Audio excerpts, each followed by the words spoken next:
Hey y'all, what's up? Mr. Wright Way here. I'm live from Japan. They back at home. I'm just waking up. hope everything works out right. I'm in a really bad, well, I ain't a bad hotel. This hotel doesn't have really good Wi-Fi, but we're here. So Excited Podcast. How y'all doing? What's up, everybody? We got some guests coming on tonight. We got a guest from talking about a new Neo Geo game, but also two new Saturn game, new Dreamcast game. So we're gonna be talking about that, talking about the news, and how y'all been? Good, working. You know, happy Friday Eve. We're back at the Thursday. Is it Friday? Oh yeah, it's Friday morning for me. Friday Eve. It's Friday morning for you. Yeah, Friday morning for me. For you, but yeah. We finally get to, and I'm off tomorrow too. I'm happy. I'm real happy. What you said? How you? Hello. Very excited. I apologize for my attire. I'm not as as prepared as everybody else with my gym clothes, but we're here. We did it. Okay. Your gym clothes are like more expensive than our clothes. No, this is like Lululemon. No, this is Adidas, and this was like from 10 years ago. Okay. They still look good. I keep things for years till it decays completely. You know what? Adidas stuff do stand the test of time though. I still got some really nice, comfortable Adidas shoes. They all white. It's still comfortable, and I got some pants, and like they just don't give up. I'm like, okay. Damn, you're lucky. The shoes that I have were like dead within a year, but also I got them at like TJ Maxx. Oh, okay. You know those ones. Yeah, them TJ Maxx deals be really good though. They're like them off summer deals or them off winter deals. I love getting them clothes. They're deals for a reason. They don't last long. Off season, like. Okay. But yeah, I'm in Japan, y'all. I don't know if the podcast gonna be there next week because I might be on a plane next Thursday, so it might. Well, no, I'll be on that morning. So then what? It will be that morning. Okay. Well, I don't know because I'll be heading to the airport, so probably not. That's crazy. I don't know. We'll see. Probably not. But how is everybody doing, man? Good. Can't complain. I've been trying to keep up with the news and stuff like that, but there's a lot of stuff been going on this week. I mean, from Xbox, then Nintendo broke the internet yesterday. I know Mega come in, he's gonna be really going off. Oh man, yeah. I only got the Cliff's notes from all the ranting he was doing yesterday on that. I'm like, oh man, yeah, really hurting over there. He was real hurt. He'll be here. Guaranteed when he come in, he'll probably have like a little thing talking about Star Fox remake or something on the little doll thing in the background. But I watched it, y'all. I liked it. I think it was pretty good. Excuse me, I'm eating breakfast, y'all. I'm so sorry. This man over here on the podcast eating. I know, man. I'm being unprofessional, but I like the Star Fox. You said what now? You're becoming me. Oh, you eating too? Man. Every time it's like the podcast and I just get home and I'm starving, so I have to like multitask, trying to eat, trying to participate, and trying to get you have some wine. Next I had me a big bottle of wine. Some red wine or something. Heck That's yes. funny. But did y'all get a chance to see the Star Fox whole not presentation, but at least the trailer and all that kind of stuff? Nope. Had no desire. Had no desire to look at it. After I saw what Nick was talking about, and I was like, yeah, I'm good. I saw the character. Is it that bad? Is it really that bad? Have you ever seen the movie Warriors of Virtue? It's like an old 90s movie. No. It's like these kangaroo style, like martial arts kind of mystic characters. Star Fox looks like that. They changed his design. I thought they would at least like even the Mario movie. He was not that bad looking. Well, they got new. The storyline hasn't gone anywhere. They're just doing. I think to what Mego's point, he was like saying that it was more of a 64 remake. Yeah, they remade the Star Fox 64. I've never owned that game. I've only ever had it from Blockbuster. So to me, it's like maybe I should get the remake and actually finish the game. It's not my game. So to all of y'all out there that love Star Fox, I'm happy for y'all that y'all get to have another remaster of the game or a new version of the game. It's not my jam. So, you know. Yeah, they Nintendo and their remasters and remakes of any game but the one I've been asking. What have you been asking for? Twilight Princess. Oh. And people better not bring Twilight Princess HD. I don't give a shit. Like they added like extra. Hey, already. They fix the texture a little bit. It doesn't mean anything. It does not exist. 5 minutes in, y'all. That was a record. I know, right? Yeah. That was a huge record. She's like, I don't give a shit. Like, oh, okay. So this is a new Star Fox right here. So this is how if I upload it. So this is how a new Star Fox looks like. Oh God, he's ugly. Oh my God, why is Falco looking like that? Yeah, man. I don't like that. I'm seeking to find like any of the games or something like that, you know. Gameplay. The gameplay looks good, but it is kind of jarring.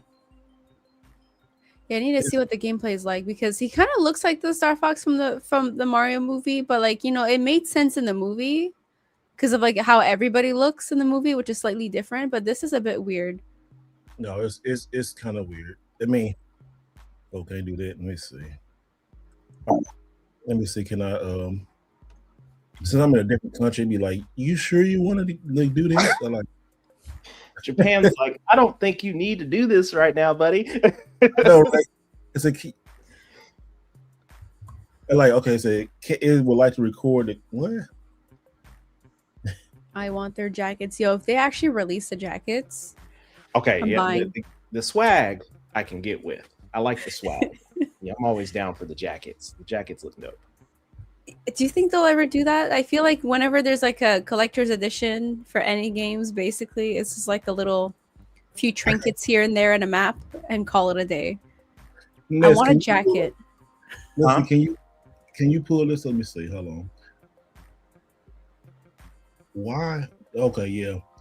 I'm put this in the chat. Can you pull it up on your side? Can you? Yeah. You got the name to present? I should. Look and see. But yeah, y'all see, this is what happened when I'm out of town. It go haywire. But if you check the I'm gonna put this in the chat also so people can see this. So y'all, let's say they dress better than me. Can you see it? Yeah, we can. All right, scroll all the way through. Don't go past the movie. So keep going. Right there. Go back. Right there. And then just the volume on. Yeah, go ahead.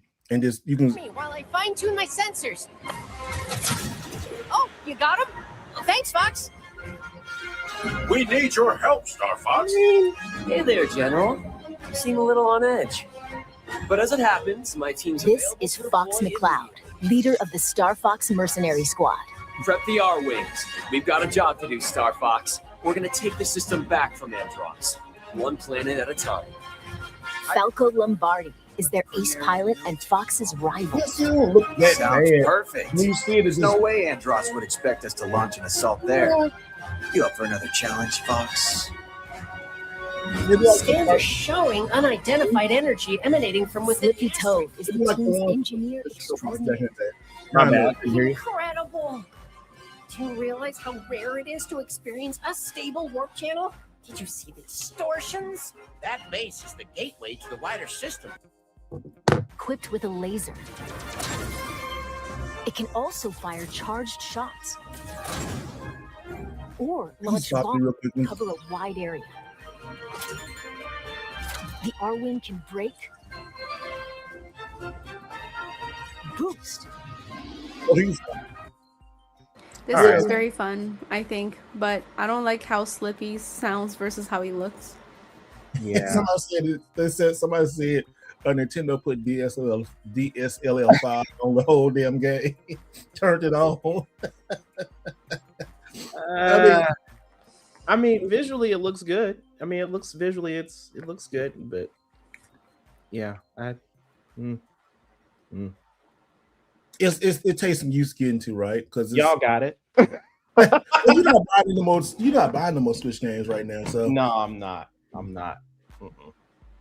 Nope. So I don't blame you on that one. Yeah, I mean, since you've never had it before, Saturn, are you going to get this? Yeah, because I never owned it. I only ever played it on rental. Oh, which one? On 64 rental? So I played on the 64 back when Blockbuster had everything. I miss those days. When they shut down, I should have just went and bought everything. It was like $1 per cartridge. Like, it was so cheap. You know what? I be having dreams like that. Like, I should have got all this, or something happened and didn't get to get it and stuff like that. Like, oh snap, I should have got this. I saw some stuff here. Okay, speaking about games and stuff, like the games prices has started to go up everywhere, like all across the board. I thought, just thinking about being in the States and Canada and stuff like that, but I go to some shops, especially like the popular tourist places. These games, I did some videos. Y'all gonna see it soon, but some of these games are just expensive. But the further you get away from like Tokyo, Akihabara, and even some parts of Osaka, you go in like the little rural towns. Games are cheap. Games are really cheap. Like for instance, what I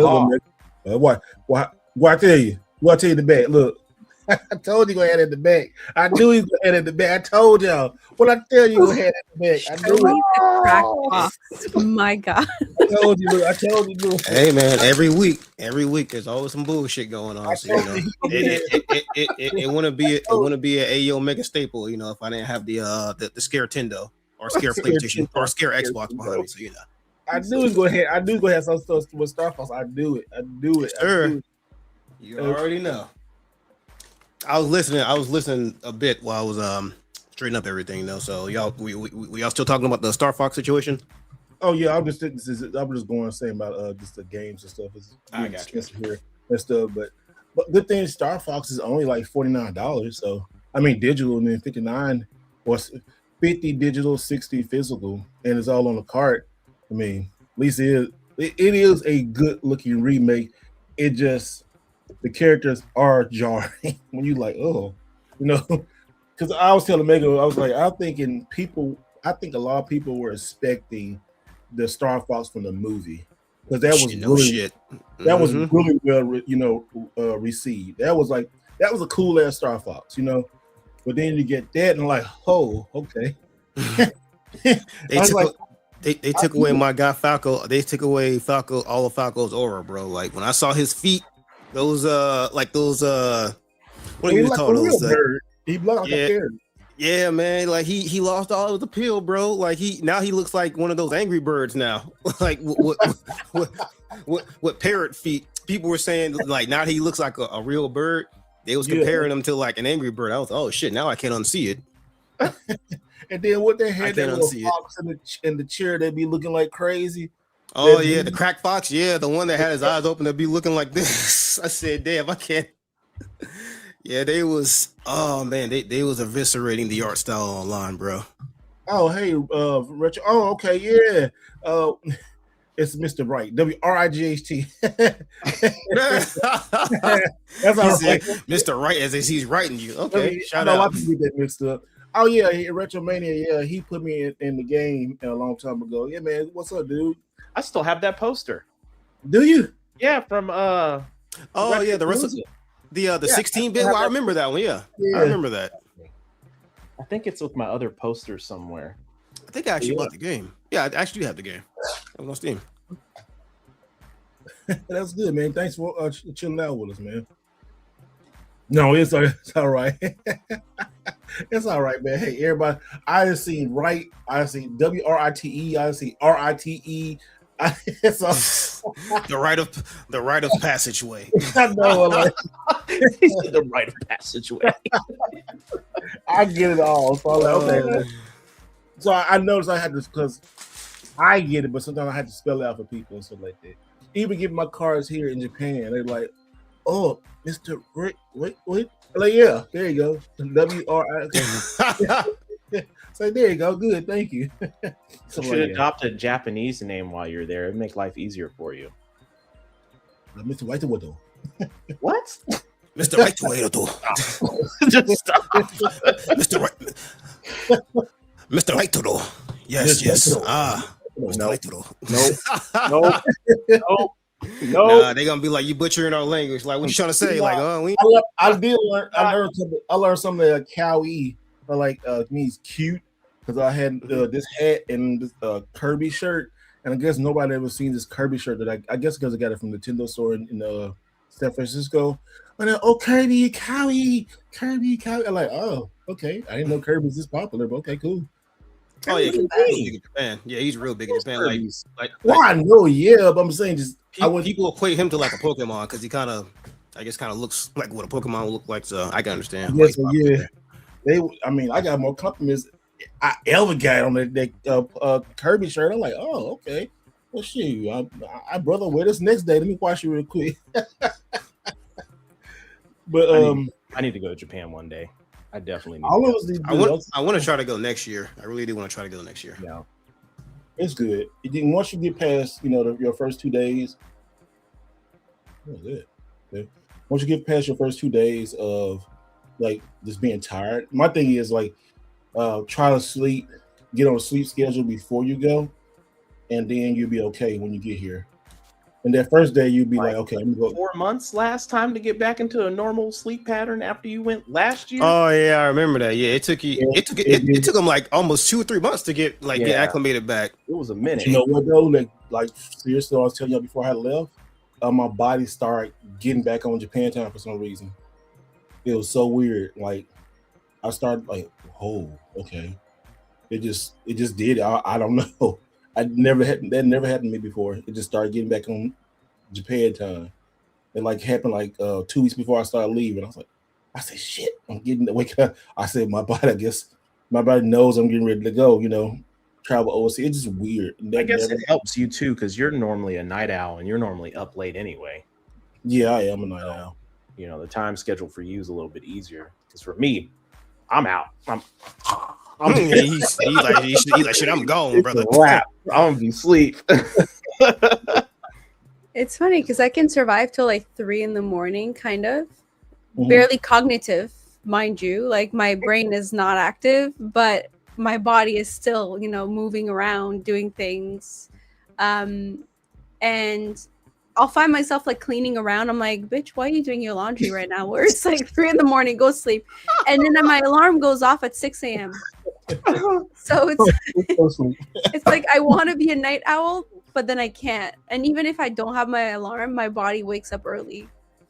So I'm on that area, gray zone, where you'd be lucky for the heart. Like 1 o'clock, you got me until like 1 o'clock in the morning on a good day, but after that, whole system shut down. It's a whole system. So how is it? I'm good to around 3 a.m. After that, I swear to God, I have a very active imagination. I swear I look out my window, start seeing shit. So I'm like, yep, time to take my black ass to bed. Sometimes I'll hear somebody calling my name. I'm like, hallucination, time to go to bed. And it doesn't help that my house, it has a upstairs, there's a draft. So whenever I leave this door open and the master bedroom door open, if it's windy, the door shuts by itself. So you can imagine I'm home by myself a lot of times. I'm like, oh shit. Yep, time for me to get offline and take my after. Yep. So, holy shit, this shit's haunted. I need to get that fixed. What's your view outside the window? It's not shit. Yeah, because last year you was in like one of those little pod things, right? It was like in an Airbnb, right? I was. So yeah, last year I was like in the pod, but this year I'm in an Airbnb. Nice Airbnb. Well, matter of fact, let me show you this Airbnb. This is apartment, but this is as you can see right here. Look, this is. I do want to see like if it is it like really small as like how a lot of people be saying it is. Oh yeah, look. So this is the door coming in. You're probably squeezing through that hallway, bro. Yeah, I know, right? The bathroom was clean, but you see, look, That is So literally, somebody can say, "Man, you got any space in your room?" Now it's crowded, and there's 2 people in there. Like literally. and then like they go to TV and Oh yeah, that thing tiny, and that's an Airbnb. Is that what you said? Apartment. This is That's crazy. Yeah, yeah. The only space you got is literally in front of the bed. You don't even really got space on the side like that. and then the desk right here and all that kind of stuff. So I'd be again, claustrophobic in there. but then again, there are people who actually live like that from day to day. Though you're only there for what, like 2 or so week, like another week or so. Yeah. No, I'm in Osaka for another 4 days. To what? Friday, Saturday, so 3 days. Yeah. Okay, gotcha. There's actually people that live there like month after month, year after year. I'm like, yeah, I can't. You know what? I follow a girl that, though now she lives in an entire like house by herself, but before that she was in one of those apartments in like not New York, in Tokyo, sorry, where it's so small that when you walk in, it's a hallway, and I'm like, where does she sleep? Like, there's no room for even a mat on the floor to sleep. Holds out. Yeah. And then she climbs up a little section, and I'm like, how do you have those drunken nights? How are you gonna get upstairs? No, and then you have to go back down to go pee. Oh my god! And it's like a little. I think we got a guess. Do we? Oh, we say we got a guess, Joni? I can't see. We'll put our guess in a minute when I get back. It's What's happening? I couldn't hear for a second, but you said we got a guest joining. So hey, shout out. I guess We got new blood coming in. Yes, chat. We have a new guest coming in. Part of our segment this evening while you're really coming in to hear out. So it's very exciting. So hang with us real quick as So Crate said, Mega live in a haunted house. over here Watch and see the movie. Guard is your whole night, Mega. Wow. Mega, I don't know if it's on there and all that. While we're waiting on Steve to get back, you didn't have a chance to tell us about your thoughts on Star Fox. Oh yeah. Star Fox 2026, aka Star Fox 64 3D, aka Star Fox 0, aka Star Fox 64. I was, as my messages in the chat was stating the other day, I was very disappointed at what I saw on that showcasing. From a graphic standpoint, like from a fidelity standpoint, look phenomenal, look great, very beautiful. Character standpoints, like how they look from an art direction. No, it ain't it, Chief. You don't like it? Yeah, because I really thought, because you got to think about this. How many years have people been saying they want Nintendo to kind of move towards like more realistic, like art style almost? We kind of had that with that Legend of Zelda trailer at Nintendo Space World. I think that was supposed to be what Twilight Princess would be originally.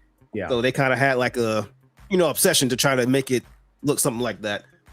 I don't think Star Fox is on the radar in terms of having it fidelity look like that. Ain't nobody want that Mr. Fantastic Fox looking motherfucker to be looking like that in this game, bro. That's all I know. So when I saw it was a realistic looking fox, whatever the fuck Falco was, I guess he's a falcon or whatever.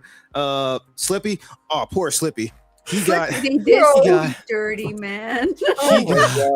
Somebody in the chat section, I died when I saw this. He said they said Fox is looking like he's constipated. Falco lost all the aura, so he gets no hose anymore. And they said Slippy looks like he was going through what what's that deal Alex Jones was talking about about the water making the frogs gay or something like that. What? He was saying that's what Slippy. It's all Obama's fault. Oh my god! I said, yo, they did Slippy very, very dirty though. Like he's moist and not in a good way. Not in a good way.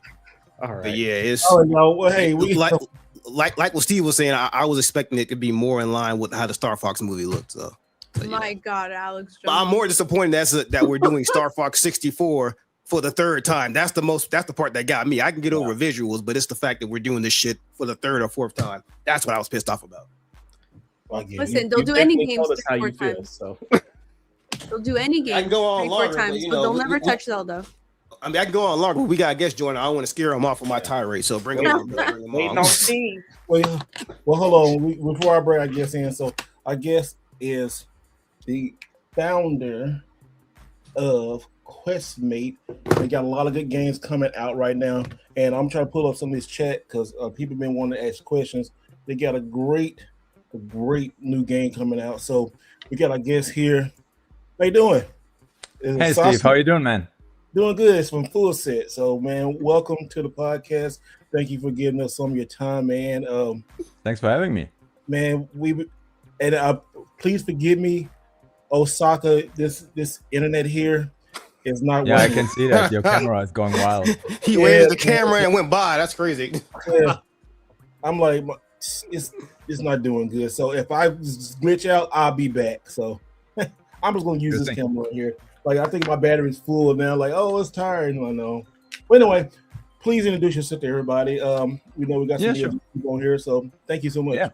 Yeah. Thanks for having me. My name is Sasha. I run Full Set, which is like a little indie dev studio. I started the thing on the side in 2019. Worked on my first like little prototype. So like I started just by developing games for the using Pico 8, which is like this fantasy console. Then I thought about, hey, how do I actually get this on like real hardware, right? So, and it was just natural trying to get it on a Game Boy. So that's how I got like deeper into C development, which I did a little bit before, but then just like much more.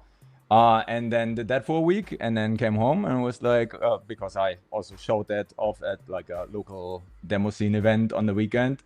And then I came home and I was like, all right, look, so what am I going to do next now? And started basically working on my first game for the Neo Geo, which I started in 2019.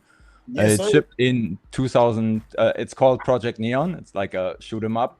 It's a Tate shoot 'em up, but you can also run it in Yoko mode and just switch the controls and the HUD, but graphics are mostly designed for being run in Tate mode. And ever since like did it mostly on the side. So again, the game released on cartridge for AES and MBS in at the end of 2024.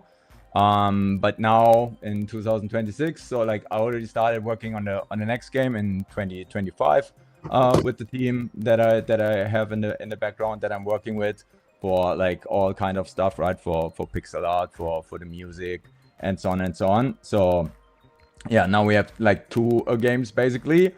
Also Project Neon is coming to the Saturn and to the Dreamcast, along with like a lot of other platforms, also Xbox, PlayStation, and Switch, and like even mobile. And then we have the new game, which is called Oversurf, which is like a bit of a like arena shooter, but like instead of like a brutal theme, it is like a food fight. Like so basically you can play this up to 8 players locally, even on your Neo Geo. So as part of this, we also designed and worked together with Furtek, who actually did the design and basically everything behind the multi-tab that we designed for the Neo Geo, which allows you to connect 2 of them to play 8 players locally. But our cartridges also have Wi-Fi, so you can play not just against other Neo Geo players at home and in arcades, but even across like Saturn, Dreamcast, and all the other systems. That's what we're currently working on. I know I'm like a little bit like all over the place with what I'm telling you here. Keep going, man. This is great, man. And how it works like on the other systems is like for Oversurfed, like the Saturn version also has a cartridge that has multiple reasons. The biggest one is we want to support online play for Saturn as well. And without people having to worry about connecting like a netlink and like a DreamPie with like a USB modem and a bunch of cables, and it doesn't really make sense. Also, like you can't really ship a physical game for the Saturn in disc form because of the copy protection, right? So you need a special wobble on the CD, which is impossible impossible. I mean, nothing is impossible, but let's say impossible to replicate. And that's why we're shipping the game actually on cartridge for Saturn, which is a first as well. And that has a lot of advantages also, right? Like, because our cartridges you can update, so you can update them over Wi-Fi, you can update them via USB-C, and that's true for the Neo Geo one. That's true for it's going to be true for the Saturn one, or it's already true. We have the prototypes that we're working on right now, and even like future cartridges that we do will all have this functionality. They will all be upgradable and have Wi-Fi functionality, either just for updating over Wi-Fi or over the air, or if it's an online title or has online high score boards, then it's using these chips as well in the cartridge. We also like being asked like a lot if we can release our games on like in like a ROM form, but it's just not possible because they're just piggybacking too much on the hardware that we have. On the cartridge, and we do even more. We do like save states on the cartridge, and so on. And like we're even looking into allowing people to link their Bluetooth controllers to their Saturn or to the Neo Geo via the cartridge as well. So it also has Bluetooth. We just didn't like enable and implement that yet. Yeah, so like, there's like multiple pathways here that we could explore. I think like whatever is most interesting, I think, to your audience. But that's the high level overview. 2 games originally developed, and also the new game is the base version of it is the Neo Geo version, and then we have like all the native ports to all the other platforms. And yeah, like Project Neon had a couple of runs already, which sold out super quickly for like the Neo Geo. So we're doing like a new batch, which is coming out in November, but we try to get all the other platforms out, at least the modern ones, by end of June, ideally, could be July. And then the Saturn and Dreamcast versions will be in November, together with the Overserved release, which is like, again, our second game, which is also going to be released in November. And that's also, yeah, why we have like quite a tight schedule, doing 2 games, 12 platforms each, and like multi-tabs on the side as well. So yeah. I'll stop here for a moment and give myself time to breathe, and maybe you have some questions. I think, Steve, you also collected some questions from the Neo Geo forum, right? I believe. Yeah, some people was asking. You already answered one of them, but Nathan asked. He said, "How does the multi-tap work on the MVS? Is it only consoleized boards, or would this work inside an actual MVS cabinet?" And then somebody said, same for MVS and AES. Yeah. So that really depends. So for our games, for Overserved, you don't have any dependency on the BIOS. You don't have any dependency, like you don't need a UniBIOS. You can just like basically connect the multi-tap with 1 cable instead of 2, which is like what the original multi-tap from back then for Kizuna Encounter actually needed. And there's not really a dependency, but you need DB15 or sub-15 ports. And on consoleized MVS, these are usually bolted on, right? So they like there are MVS boards which have DB15 ports. So like the slot 1F, right, has like DB15 ports. I don't tell you anything new there.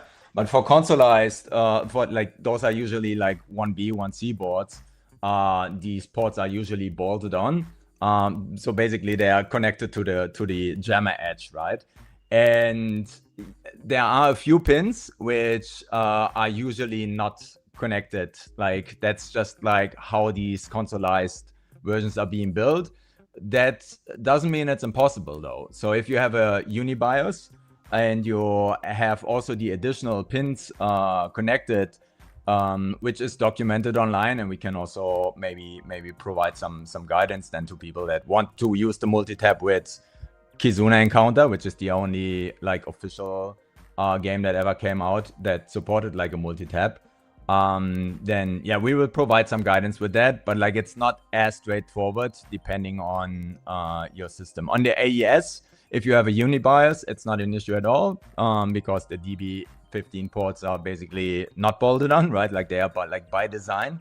And yeah, for the MBS, it really depends on your consoleized system, and it depends on your board, and it depends on your BIOS as well.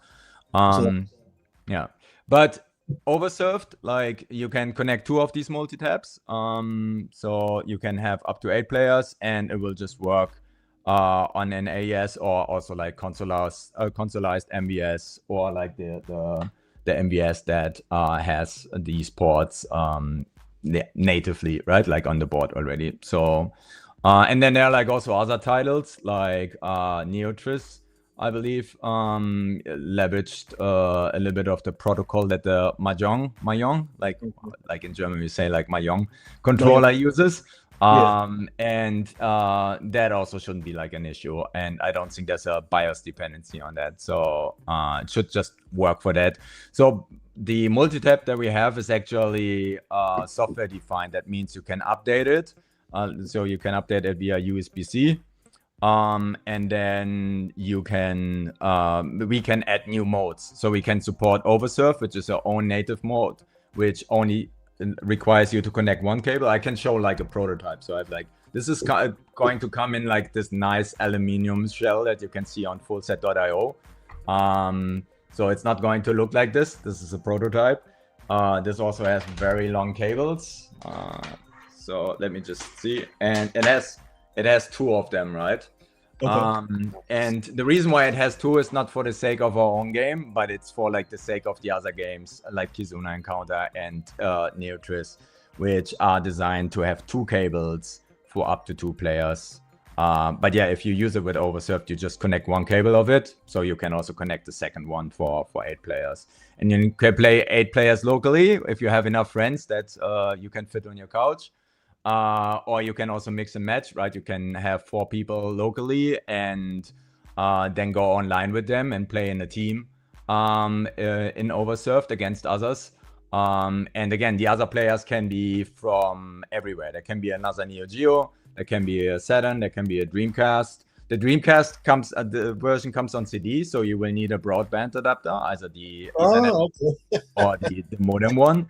But they can also join from Windows, Linux, Mac, Xbox, PlayStation, Switch, iOS, Android, and Apple TV, and presumably N64 soon. So wait, N64, presumably N64. Yeah. So I was just starting tinkering with that like last weekend, but made quite some good progress. We don't have like our own cartridge design there yet, which we would need, right, because of the Wi-Fi functionality. And again, we want people that buy our games to really own them, and also don't have like a dead weight. We don't want them to buy a version and then it's outdated the next day and they would need to buy like a new version, right? Because we also for Project Neon, we're still shipping updates, and we're still going to ship like new updates and new stuff there as well. And for overserved, because it's quite a complex game and has like needs to support all these platforms and online multiplayer, like there will be like additional stuff and presumably also some fixes that we want to ship over time. So we can do that on every system, right? So we can do that if you buy it via like a like for a current console, then you can get like an update, obviously via like the update services from Microsoft, Sony, and Nintendo. But yeah, for the cartridges, you can update them from within the game menu, so you can just search for like a new update there, or via USB-C by downloading the file. But for the Dreamcast, the situation is a little bit different. It's the only system that only has a disc. So we will see what we do there. We will likely offer like the first version to the people that bought it, and then like we will make sure that we support that as long as we can. and then we will just allow them like very easy to upgrade like a newer version. And for the sake of the Dreamcast, we could even think about maybe like working with ISOs there to help people out. We might even like depending on the situation and how things are working, and we're going to do quite some play testing obviously and beta testing before things ship in November.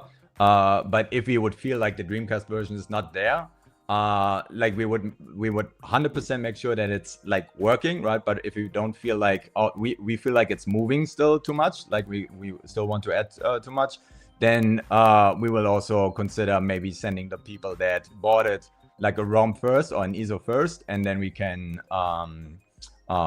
ship the or like produce the CDs and send them out as soon as we feel like it's okay. Now we have like a solid foundation, right?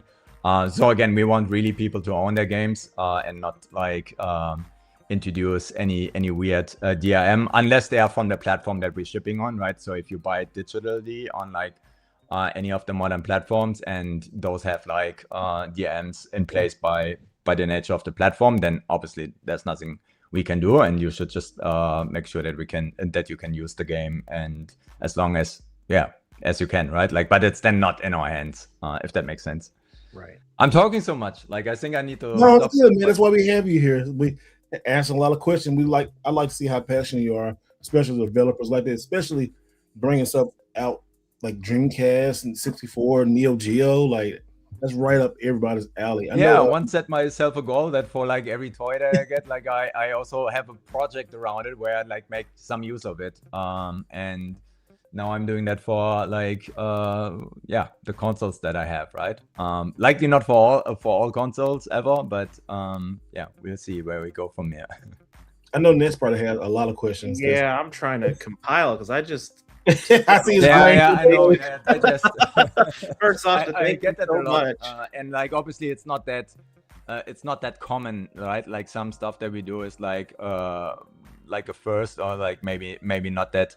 Like it's rather like unique, right? So like, and it's a lot. So I understand, but ask away, right? Like any questions that you have. So first things first, I have to mention the Hyper Neo Geo 64 in the back. Like, I know, I saw that. I just happened to see it. I'm like, oh my gosh, it looks so great back there. I love your candy caps. Yes. And he got a cute. Cute. There's a cute, So I guess the first thing that just kind of, when the whole overserved information came out, was the fact that this had Wi-Fi capability. Mm-hmm. So where did the thought process and the mindset start there for this team to start thinking about, like, you know what, Neo Geo doesn't have any online capabilities, but it's not going to be in the hardware. We know AES Plus is coming out. There's not going to be any, online capabilities there, but placing it inside the cartridge and having support for that, how hard has that been for the team to compile and make sure that it's working, and especially on par with modern consoles and those capabilities? How's the team managing that? So like the reason why we actually have these capabilities in the first place wasn't actually us or me particularly thinking about like online multiplayer. It was more about building a cartridge which users could which we during development could like run the game on, right? I mean, we obviously can also use like a Neo SD or like a Darksoft or like whatever cartridge for that. But we wanted something that we could update ourselves, but also that people, because like, again, we are not like when like the game ships, right? We try to, and that's what we did with Project Neon. We tried to like build the best version possible and make sure that there are no issues. And I think we achieved that with Project Neon. But then we're not done, right? Like, or I feel never done, right? Like I always feel like, hey, there's like this other mode that we could add, or this sprite that we could still like make a little better, and so on.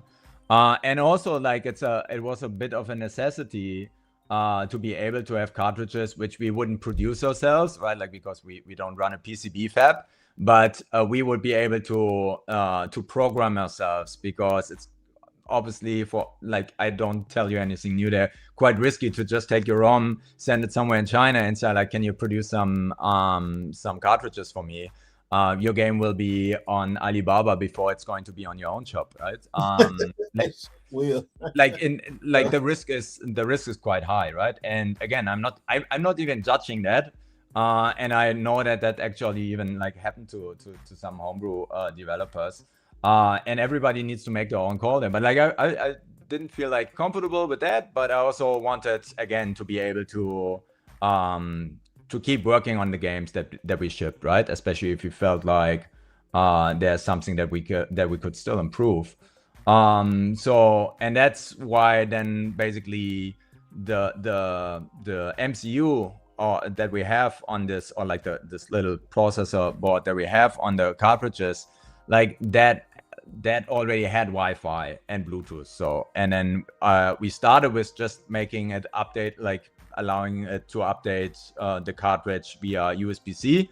But then before it shipped, I was like, hey, like our cartridges, plastic, like the plastic that we sourced, right, for the AES and MBS shells, that mold doesn't have a USB cutout, right? So I was like, damn, I mean, people could open their cartridges, but then they might mess up their label, which also wasn't like wouldn't be like too much of an issue, because we told people when they got the cartridge to not apply the label. So because we have a reversible cover for like the AES snap case, and we also have like we provide you with 3 different labels for the MBS version and 2 different artworks for the AES version, and you can actually choose which one you want to put on.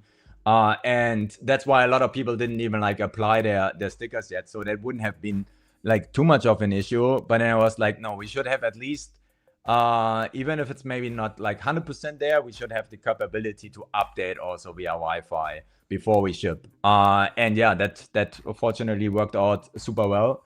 From hundreds of people, I think there were like 2 that I shared like a USB-C or like a package that I could just put on the cartridge themselves, which are tied to the cartridge, so you can't just like take like your update and put it on like another cartridge, because they had problems with connecting to their Wi-Fi, right? But yeah, otherwise that worked pretty well. And then yeah, I mean, if you have these capabilities, right, I feel like you also have like a little bit of a responsibility to make more use of them. And the game that I wanted to work next on was Overserved, which is pretty much for me like spiritual successor to Saturn Bomberman, which like I just love a lot. And then I was like, cool, all right, that is a good match, right? Because people to this day still find ways to play Saturn Bomberman online, either with their original version on the Saturn, or like with like an emulator. And yeah, how did we handle that step? It was pretty steep, like actually making the 68,000 and the game code like interact with the cartridge in such a way, like also in real time, right? Like every frame, you have 60 frames a second, and you basically need to handle the communication from the network, the cartridge, and the system, like every frame. And we have like quite a good netcode implementation, I would say. So we also have like rollback code, and you just can't pull that off on like the 68,000. So we also had to see like, okay, where do we actually place the different logic for making that work? But yeah, it was an interesting challenge, I would say, but it's all working. So we have it all working. We have mixed matches when we test. Sometimes right now when we join a game, and there's like, by the way, there's a 1.5 hour developer walkthrough that I recorded and put on YouTube, X, and Twitch, so people can find that. Then yeah, you will see that when people join, you can see what system they joined from, because it's in their name right now. And yeah, like we just see, okay, somebody from our team joining, like, and the team is like, it sounds like we have a massive team, right? Like we have effectively on the coding side, me and like 2 other people, on and off the others. So yeah, but yeah, you can basically see what system they are joining from. And yeah, sometimes we have like Mac versus Linux versus like original Neo Geo, and it just works. So that's why we also now felt comfortable going out there announcing this and also taking like pre-orders, because we know we can actually do this. And the most stuff that we're working on right now is finishing the game mechanics, basically adding arena specific mechanics, like doing still more sprite work and making those better. We just updated from 4-way sprites, right, to 8-way sprites. So if you go to the top right, then like we're not just using like the right or the top facing sprite of the player. And yeah, that looks pretty cool. And yeah, that's just the current state. And the other work is just like I would say like another massive part of the work is just getting it through the processes to get it on modern console, because they are quite strict about how the game behaves on the different platforms. Yeah. Stop here again. That's awesome. I know we have a couple of questions in the chat, so sure. Some of these we probably can't get answered in terms of like production of cartridges and things of that nature. I don't think that they would share that, but we can probably. Okay, yeah. Here's one. Sasha, will there be a brawler from Full Set now that you did the shmup and the multiplayer genres? Likely not. I need to admit that while I enjoy like playing like especially like the ones on the CPS2, right? The Capcom brawlers quite a lot, and also the modern ones. Really enjoyed what was it, Shredder's Revenge, and some others, Final Vendetta, and what else was there, like from Terror Onion, the one, what's the name, Vengeance Hunters. So like I play them, but I'm not enjoying them as much as I do shoot 'em ups, and I'm not enjoying them as much as I enjoy couch up or couch play or party games, right? So potentially, but it's not really my forte, and then I don't think like we could actually like ship like a very like good result on it, because yeah, I'm like if I'm not personally interested in something, it's like really hard for me to like go deep enough. And I know that same as for like a fighting game, like there are like a lot of details to get right. And yeah, if that's not your full passion, then you're likely not going to do your best job. So we'll likely rather do like maybe like another shoot 'em up at some point, or like I don't know. I'm thinking about that quite a lot. But on the other side, we still need to ship what we're working on right now. And as I said, even when Oversurf shipped, like we're not done, right? Like we're still going to ship updates. So for the foreseeable future, those are the two games that we have. And the brawler, I would say I could almost rule out right now. Not because I don't like them, but it's just not where my full heart is. Let's put it like that. You gotta put it where the heart is at. If you're gonna put your all into a project, you definitely want to enjoy it along the way. So perfect. I got a question. Yeah, go ahead. Yeah, so your passion, man, is like I can see for like arcades and Neo Geo and stuff. What was your first experience with the Neo Geo? Somebody had same thing. They got me thinking too. Like, yeah, what was your first experience with Neo Geo and what? Yeah, that was actually. Oh, sorry, you continue. No, don't say that. And it's just the Neo Geo. Like I see you just passionate about it. Yeah. And where was your first experience? And can you take us back and just give that day when you discovered like Neo Geo and like, oh my goodness, and you finally discovered, and then you also finally got one, and then to the arcades and down development. And so, yeah, tell us that story. Yeah, sure. So it goes way back when I was like a little one, but my experience was back then only from magazines, right? So where I grew up in Germany, there wasn't like a big arcade scene. And yeah, so I didn't really have access to one. I saw the like screenshots every now in magazines, right? And obviously it was just like, but I never had like access to it when I was young.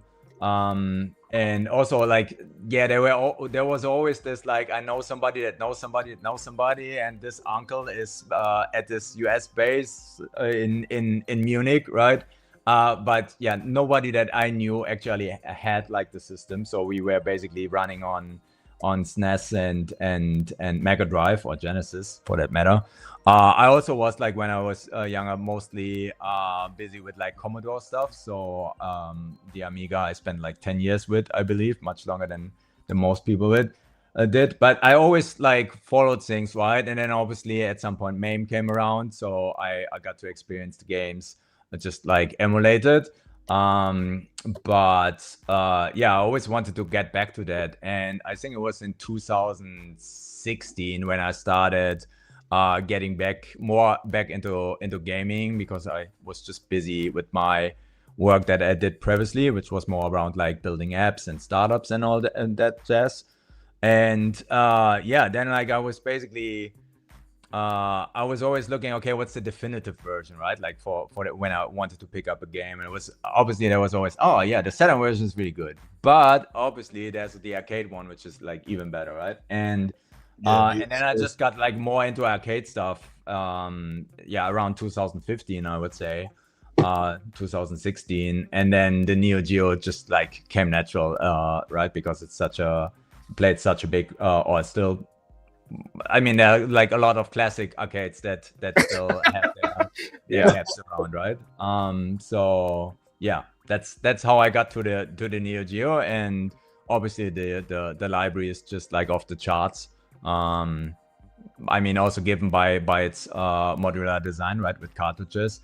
I know the CPS2, for instance, did that as well, or the PGM, or like whatever, but like it was really big just for the Neo Geo, right? Especially then with like multi-slot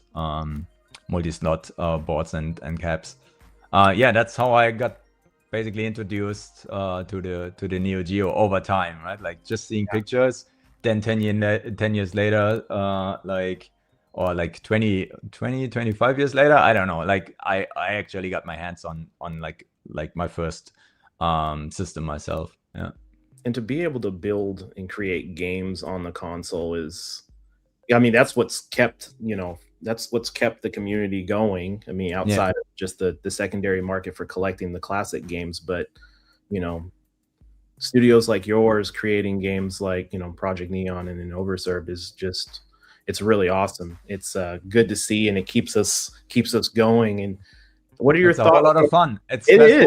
And now we have the AES Plus coming. So like, what are your thoughts on that? And like, what were your, I mean, I guess my question is when you heard the news that it was coming, what were your thoughts? What were the team's thoughts? Yeah. Quite unreal, right? Like, especially if you look at the pricing, and I think everybody initially was concerned that was just like another, like emulated system of a system on a chip device, and not like really like being able to play real cartridges, right? And then you saw the cartridges and you were like, okay, and they have like a little USB plug, or how does it work, right? And then you read like the next, and then like I think like it still, to be honest, feels almost too good to be true. If I wouldn't wouldn't also know some people now that work on this, or help with the system. So I told you that like the cartridge and the multi-tap we designed together with Furtek, and he didn't tell me anything about that. Quite the contrary, I was asking him about doing not something similar, but well, that's for another time. But he was like, sorry, I don't really have time or the bandwidth right now. And I think when he said that, he didn't even like help the playing guys with that stuff yet. But real quick. And I think this is pretty cool, because I think people might gloss over it, but the Neo Geo Plus comes out in November. You're taking pre-orders for Project Neon, so that means instead of like the 10 games, we're gonna have 11 games that you can actually buy in November, and then also on Overserved. That's 12. So Yeah. did you plan that to like drop it? No, during like I basically just like that, just like I was like trying to figure out the date for us doing like the Oversurf release, and Yeah. again, I also need to manage the timelines when it comes to like the modern systems that it's coming out for, because there's like a bit of a requirement that there's not a big delay between you releasing it for Xbox and Switch and PlayStation.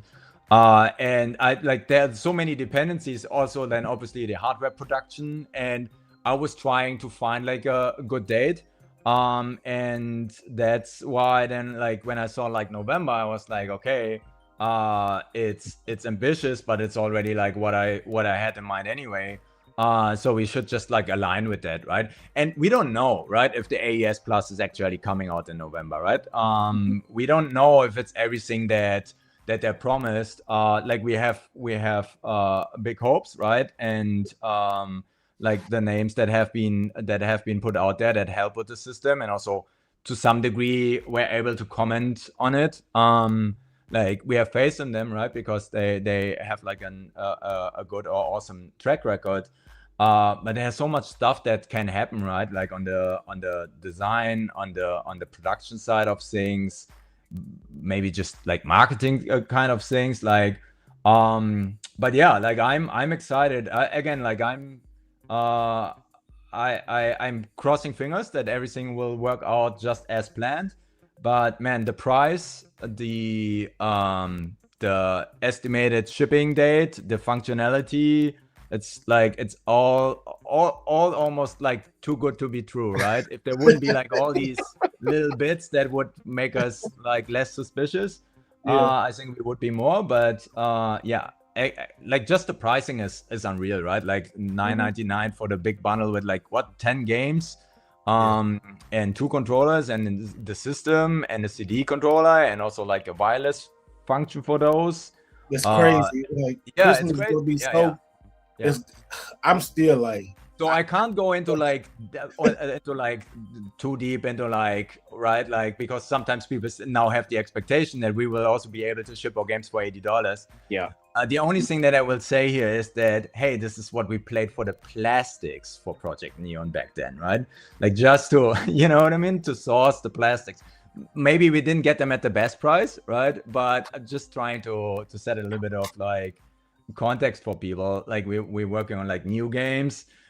We have all this extra functionality. We have acceleration, we have Wi-Fi, we have potentially Bluetooth availability for like connecting your controllers, and so on and so on. Like it's just not possible to do it for $80. And yeah, like it's actually, yeah, like it's a lot of work, but it's also like just a lot of cost, just like sourcing and producing stuff, right? And then yeah, like just seeing this, like I get where people are coming from, right? The uninitiated, if I may say so, that see that now and say like, oh, this is now like the new price point. Maybe at some point, like things will converge a little bit more. Maybe the AES prices will go up over time. Like I don't know, but like I could also assume that at some point they want to get like a little bit more of a profit out there. I think they officially actually said that they're not getting much out of that.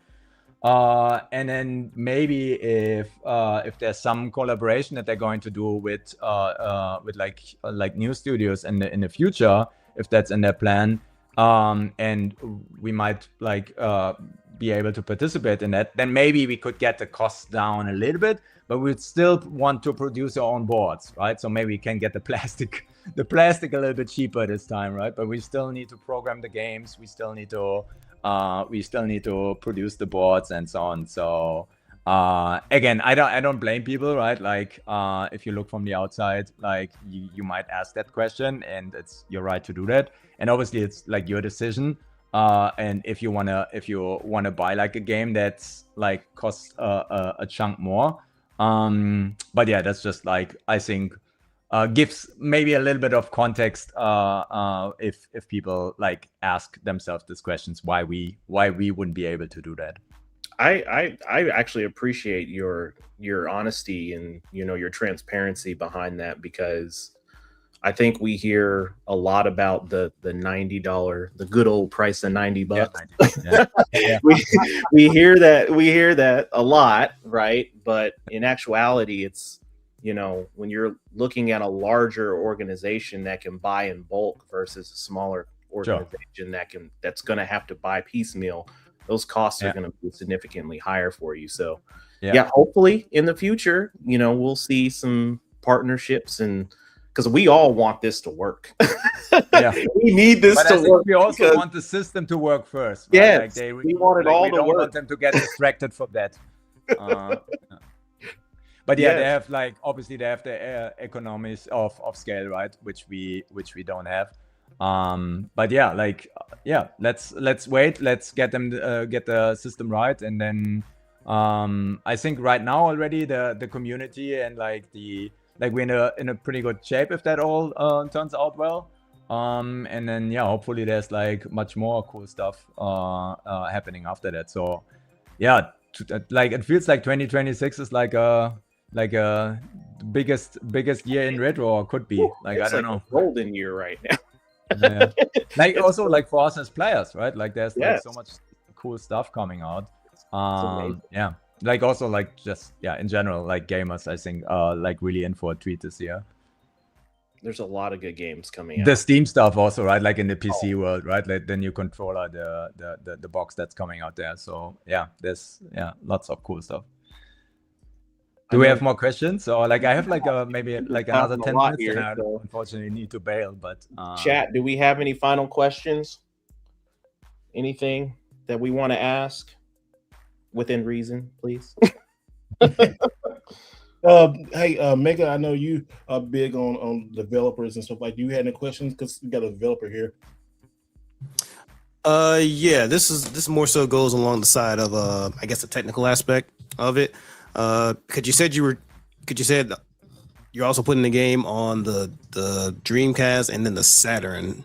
I do know for the Saturn, that one has a very like tumultuous relationship when it comes to like development, stuff like that, because of how that architecture was. So I would say out of all the platform that you worked on, what was probably the most difficult one that it came to porting it to? And then also because since you said you were adding to the Saturn, what I guess hurdles did you have to get through with that, just in terms of like programming and porting that over? Yeah. So I'm not sure if it was the hardest, but what took like a little bit longer was the Dreamcast. I think just how like I tried to approach it a little bit like similar to how we do the current systems, and you can do that, but you lose like quite some performance, let's put it like that. And so basically the Dreamcast version I had running quite quickly, but not quickly, not like it wasn't running very fast. And like I think I just spent like too much time to see if we can make it work that way before we would need to go even like more low level and talk directly to the Power VR API stuff. And yeah, but there was like maybe just like the first turn that I could have like just taken differently there, which caused the delay there. Hardest, like the Saturn wasn't like, to be honest, like I was surprised, right? Like with the Saturn, like there's also like quite some good like just development tools around for that system as well by now.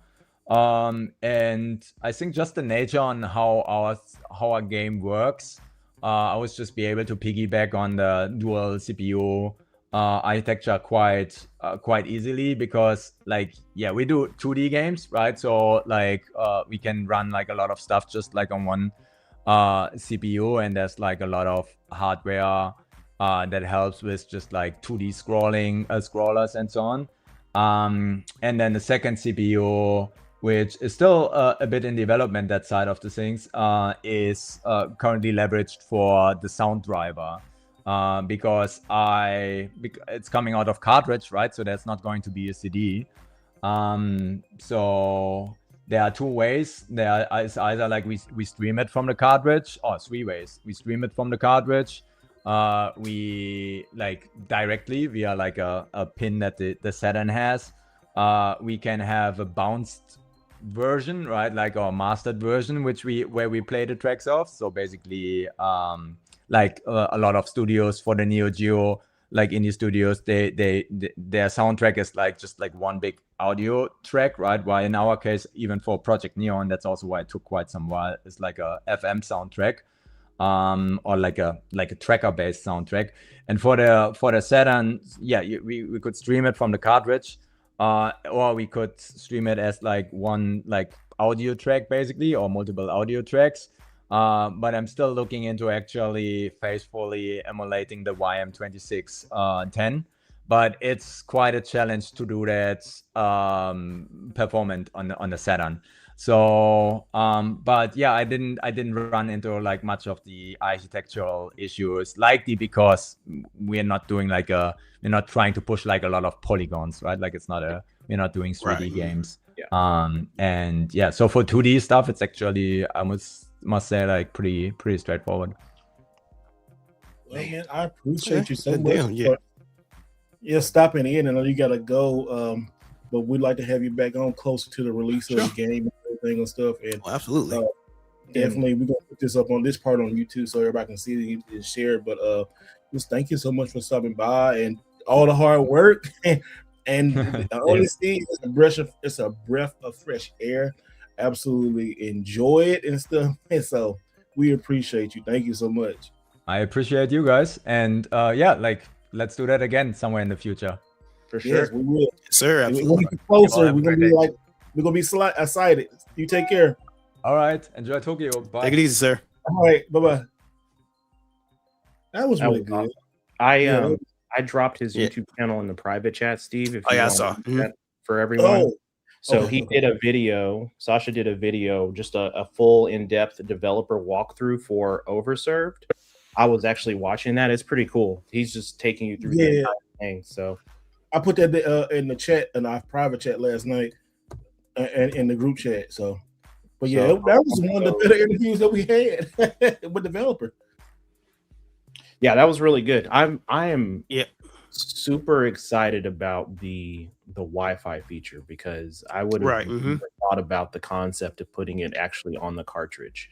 Didn't really cross my mind, but crazy concept, right?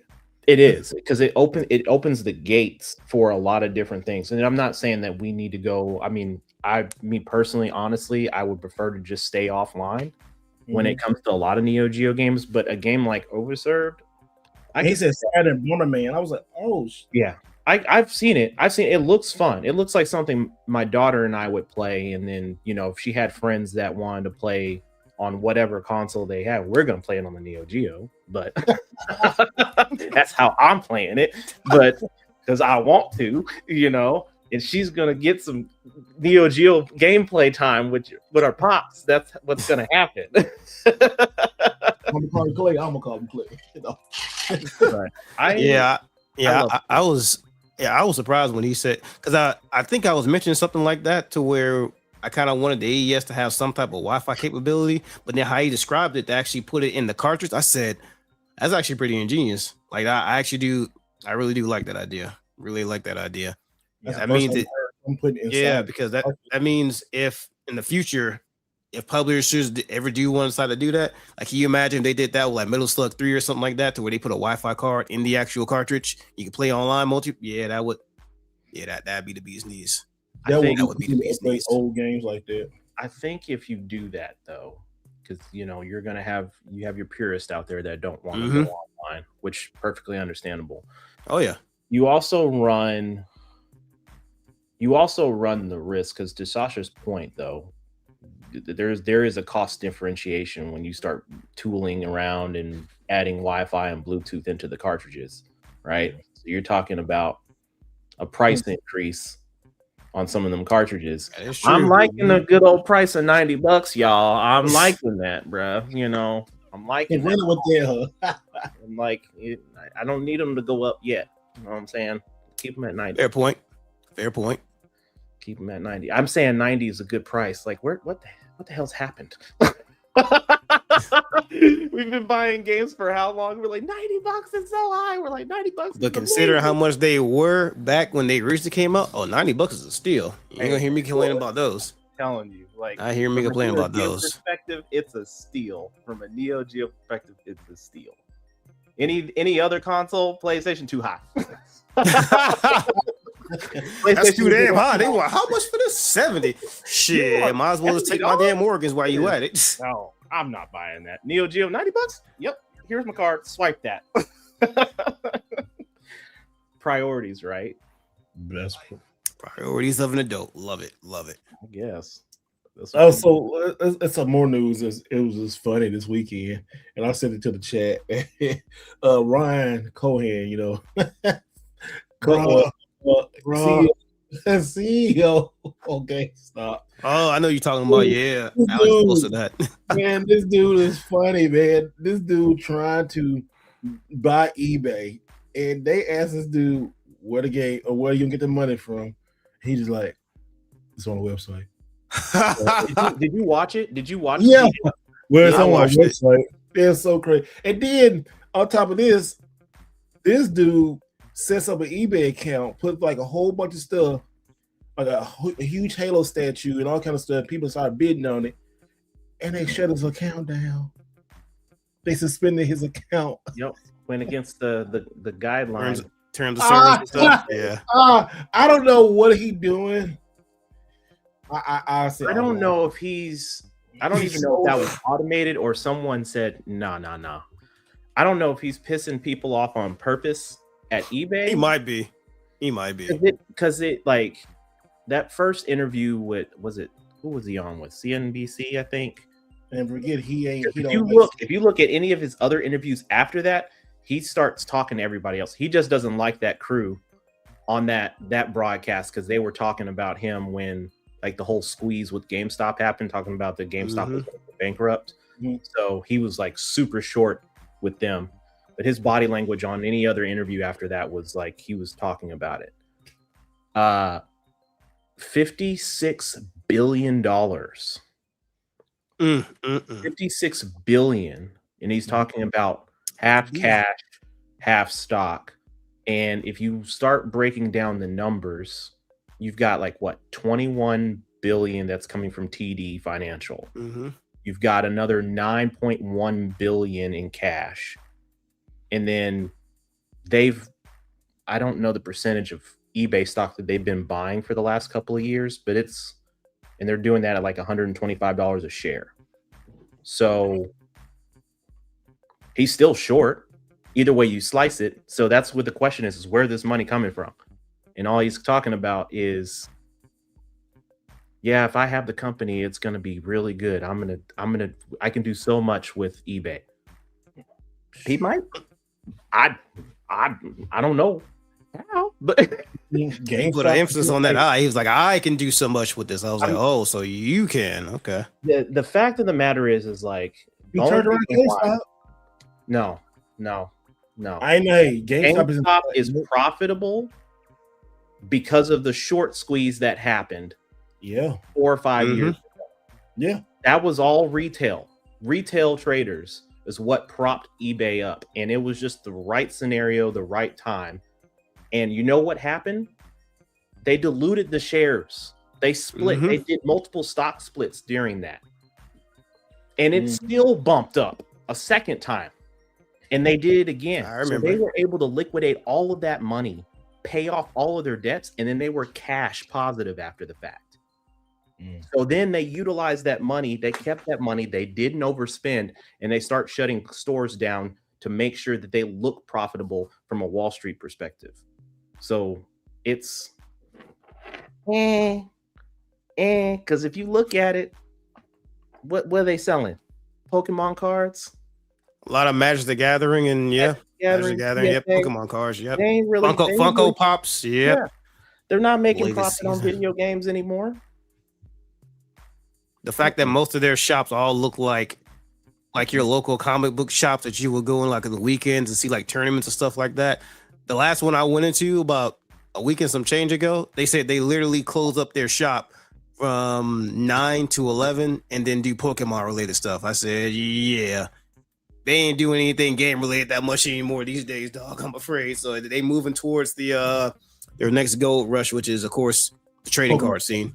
And the fact that you can actually get them graded, like Pokemon, like Magic the Gathering, like sports card and stuff there. I mean, yeah, they're just potting to pivot into a lot of different directions, honestly, to try to make as much money as they can in whatever market they can make it in. It's from what I can at least see. Because when I went to the store yesterday, Pokemon store was on phone with Tiber baby. Tiberius is Tiber Bay. Tiber Bay. Wow. Y'all saw he gave me a gold bar, right? He got the money to do it. So I got some Pokemon cards. I got some for Saturn and some for me. I know, right? So I got her 3 and I got me 2 packs. Is that even in the States? That particular pack? These were how much was one Saturn? Like 100, 180 yen for one pack. For what? For one pack? Oh, you said yen. You said yen. Oh, Yeah. I thought you said no.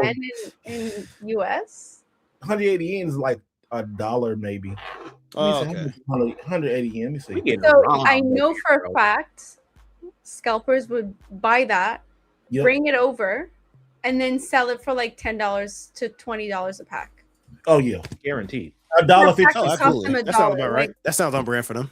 $1.15. So they allow you 10. So I don't know. I'm gonna open this because I'm gonna open this live. I don't know what I'm doing. Actually, good. I love unpacking. Okay. So how do I do this, Sam? Do I do it from the back front? Just make sure you don't bend the edges. You can't bend the edges, Steve. Oh boy, that's a good holographic right there. I tell you what, the edges must be crispy. What you mean you gave me a 9 out of 10? It should be a straight 10, not a 9. So what's that in with? Okay, I'm opening this up. Mm-hmm. All right. The way you're opening, that's how I open too. Okay. So I'm looking at this. It's got a gold. Is these supposed to be real or fun pack? I don't know nothing about this shit. So Saturn, you let me know. Pokemon cards. I don't know what I'm doing, y'all. I'm just buying. Okay, so you get 5 cards. So all right, Saturn. So let me know. My day they came with 7. I only got 5. Oh, this is a nice card. It's probably nothing, Saturn, but what is this? A black man. That's what it looks like. Black girl. That's a woman. Okay, well, black woman. There you go. That's not a girl. That's not a girl? No, it's that's a guy. I said a girl. Yeah, black man. You need to watch the show. That's crazy. The first thing you get opening that pack is another black man. That's crazy. I can't get that shit to you on purpose. Oh, we know he gonna like this one. Oh, he froze. He's part of your team in Pokemon ZA. Like I'm from me. He looked very familiar. So he was in Z. Okay, yeah, it was ZA. Yeah, in ZA, the one Pokemon game where they put actual black people. Mm-hmm. For once, it's not like a 10 person who's like racially ambiguous. Now it's like black people. Yeah, I'm pretty proud of them. They've come a long way. She telling you say it like that. There's black people. No, because like they'll say like, oh, we have people of color. I'm like, yo, it's just a freaking tanned character with like straight hair. What is this? Like, I remember one time they had Nurse Joy, but she was a little darker. It's she's black. I was like, no, the fuck she ain't. She just went and got a summer tan, y'all. I don't know. Yo, they had like what 2 y'all characters that were almost black, could have been, but they were clearly like Indian-based characters. Mm-hmm. Like one of them, I think her name was like Sangeeta or something, and then the other one was, I don't know, long, sleek blue hair. I'm like, man, so close. Internet, come on. Internet. Oh. We can see you now. Hello. Back up. I'm almost back. Back up. It stopped. He was like, back up, bro. Back up. You're too close, man. You're too close. I mean, yeah, we can see you. See us in HD. Yeah, I mean, we can see and hear you just fine. You're probably not hearing us. It's probably like a delay. Ah. Can y'all hear me now? Yeah. Yeah, we've been hearing you the whole time. Yeah, we was able to hear you. Okay, shit. I'm gonna watch a replay back. So what y'all was saying? This is a boy. It's a boy. He does next card fashion stuff. Yeah, he said, "I'm tired of seeing this." Next card. Oh, okay. Look at this. Ooh, oh my god, that is Gengar. Is that holographic or is that? No, it's not a hollow. Wait, can you? Yeah, no, that's not a hollow. Okay, it's not. It would have been nice if it was like a reverse hollow, like the whole card. Mm-hmm. Also reverse hollow.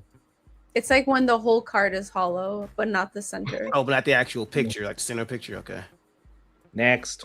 I don't even know what the hell that is, but It's a dinosaur thing. Oh, yeah. So that dinosaur, to get him, you have to have the fossil. So it's a fossil card.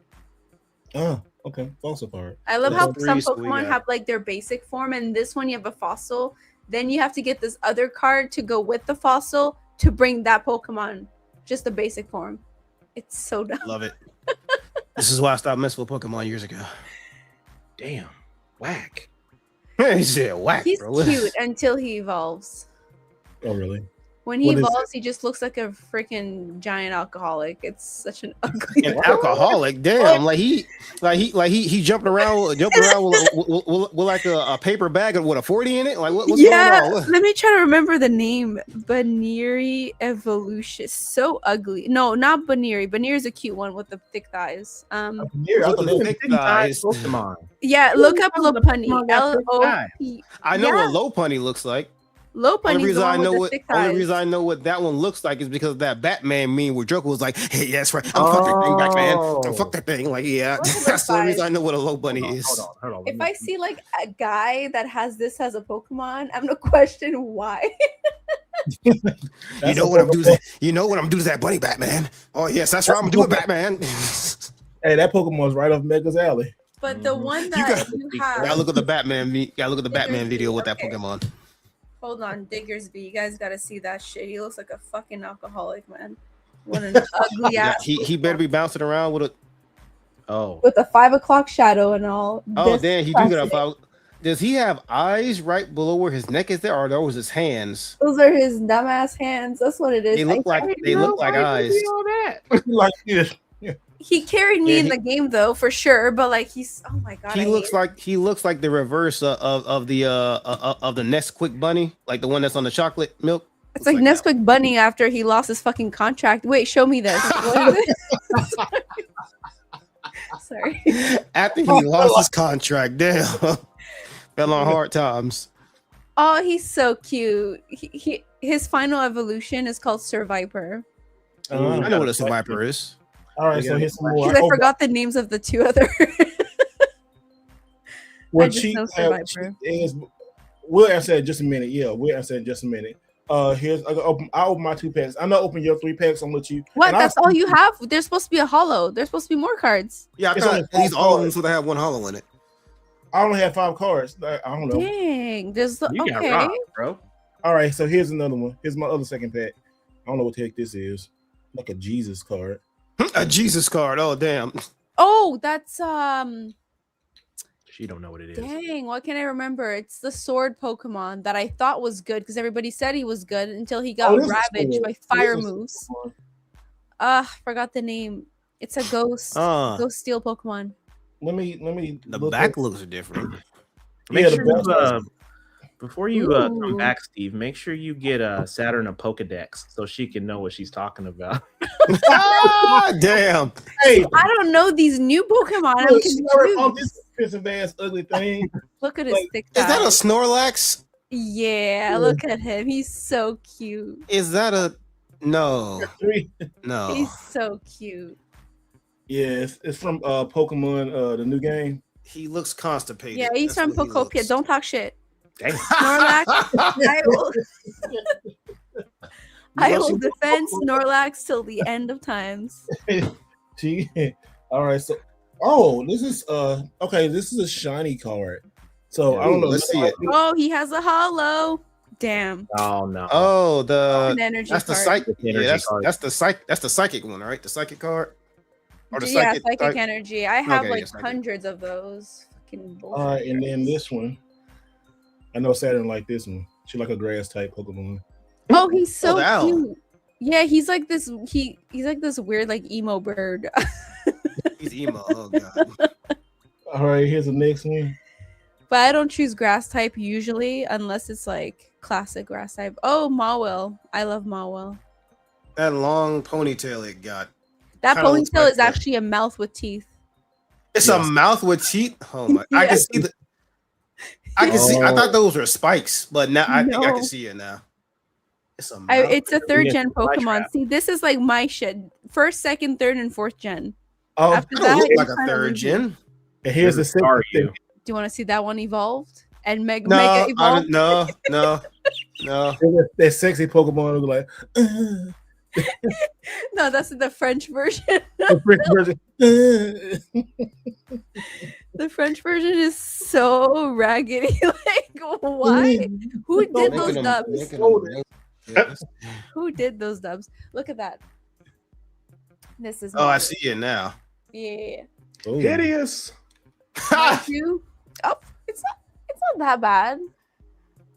It's not a strong Pokemon though. I will say you can easily kill. I don't. that shit. I don't remember seeing that as a Gen 3. That kind of looked like it might be like a Gen 8 or 9. No, it's Gen 3 because I remember as a kid I was confused. 11, and I was like, "Why is this thing destroying my Pokemon?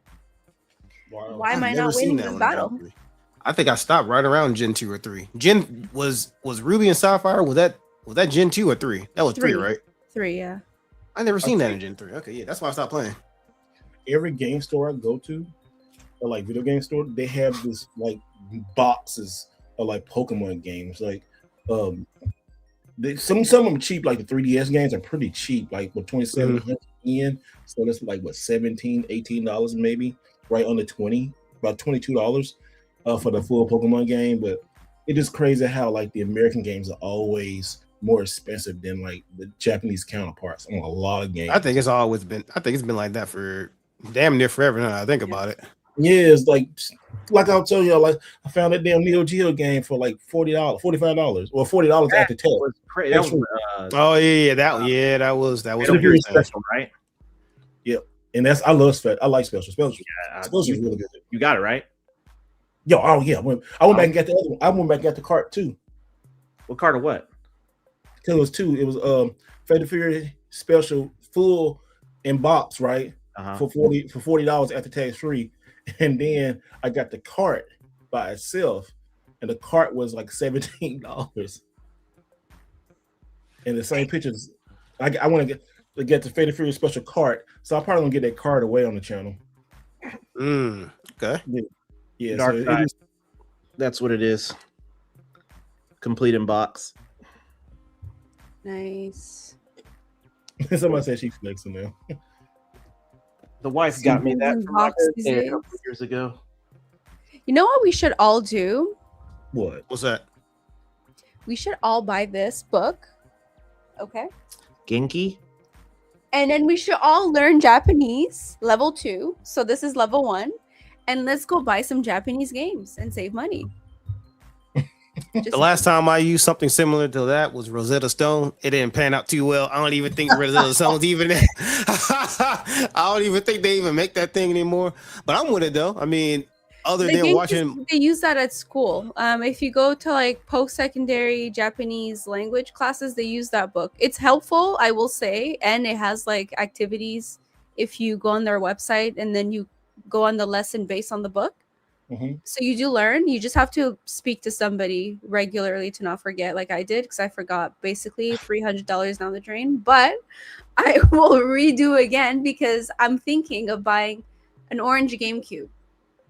Oh, Hear me I saw out. the Spice Orange GameCube. Yeah, the Japanese one. That's the sexiest one.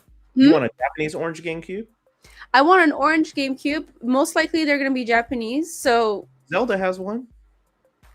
yeah. Well, I don't have the money now for it, Oh. anyways, and nor the games for it. Better tell that man to 3D print you the shell. If he and you still can has it by the time I come back, I'm trying to go like crazy on like Japanese games for GameCube. If I come back with a bunch of games, then it's like I need the console. I'm I do afraid like- to go to Japan. I'm absolutely afraid to go to Japan Also, Why? It's because I would spend absurd. oh, amount. like yeah. Like Hey, I am not going to Japan unless I'm bringing racks. Guess what, dude? I almost pulled the trigger. how much does it cost for you? Listen, I'm not trying to do it, but it's a place that has a Neo Geo CD front loaded for $350. But that's the regular price I sell on eBay. So I was like, that's one reason I didn't pull the trigger on it. You want But the front loader over the CDZ? It's I mean, it was just the front loader. It wasn't a CDZ. No, I'm just saying it was just. Well, I'm just, saying you want a front loader over. You would pick a front loader over the CDZ.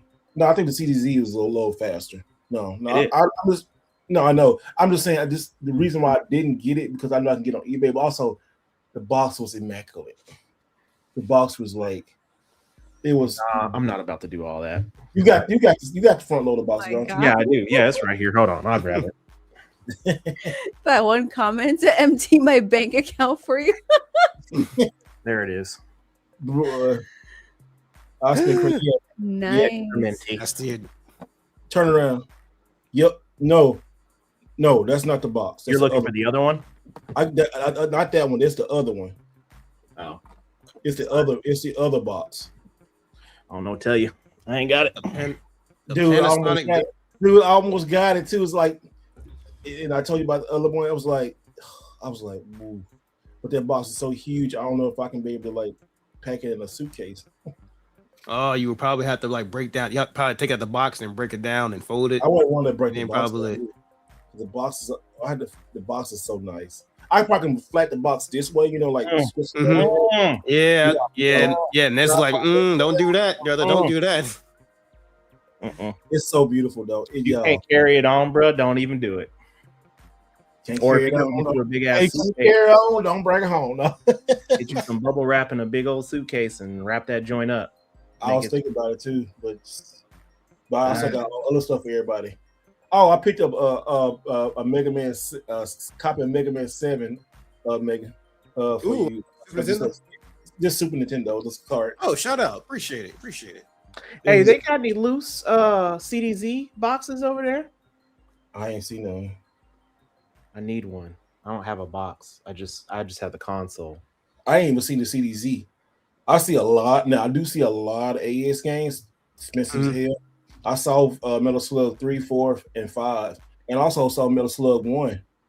Ooh, but it was like a special case, and it was like 400 million yen or something like that. It was crazy. Yeah, it's a grip. That's when everybody's been talking about, at least in the OG groups, talking about how the prices keep going up, even on the Japanese carts. Japanese. So it had the adverse effect. Things are going up now. Yeah, things are going up. Like when I did the Magician Lord video, I was looking at pricing and I was like, what the hell happened? Like, why is this game this expensive now? Like, this shouldn't make sense. Like, you have a game that's literally coming out in in November, and yet the original version has gone up like $100, $150 in the last year. I'm like, what is happening? But you know what? The prices have gone. They were going up for this game prior to the release. So no, it was going down because it was like regularly like no. I looked at the data. It was going up. It was very small in small increments. It never went down. I guess because I was selling my Magician Lord, I saw it. It went down a little bit.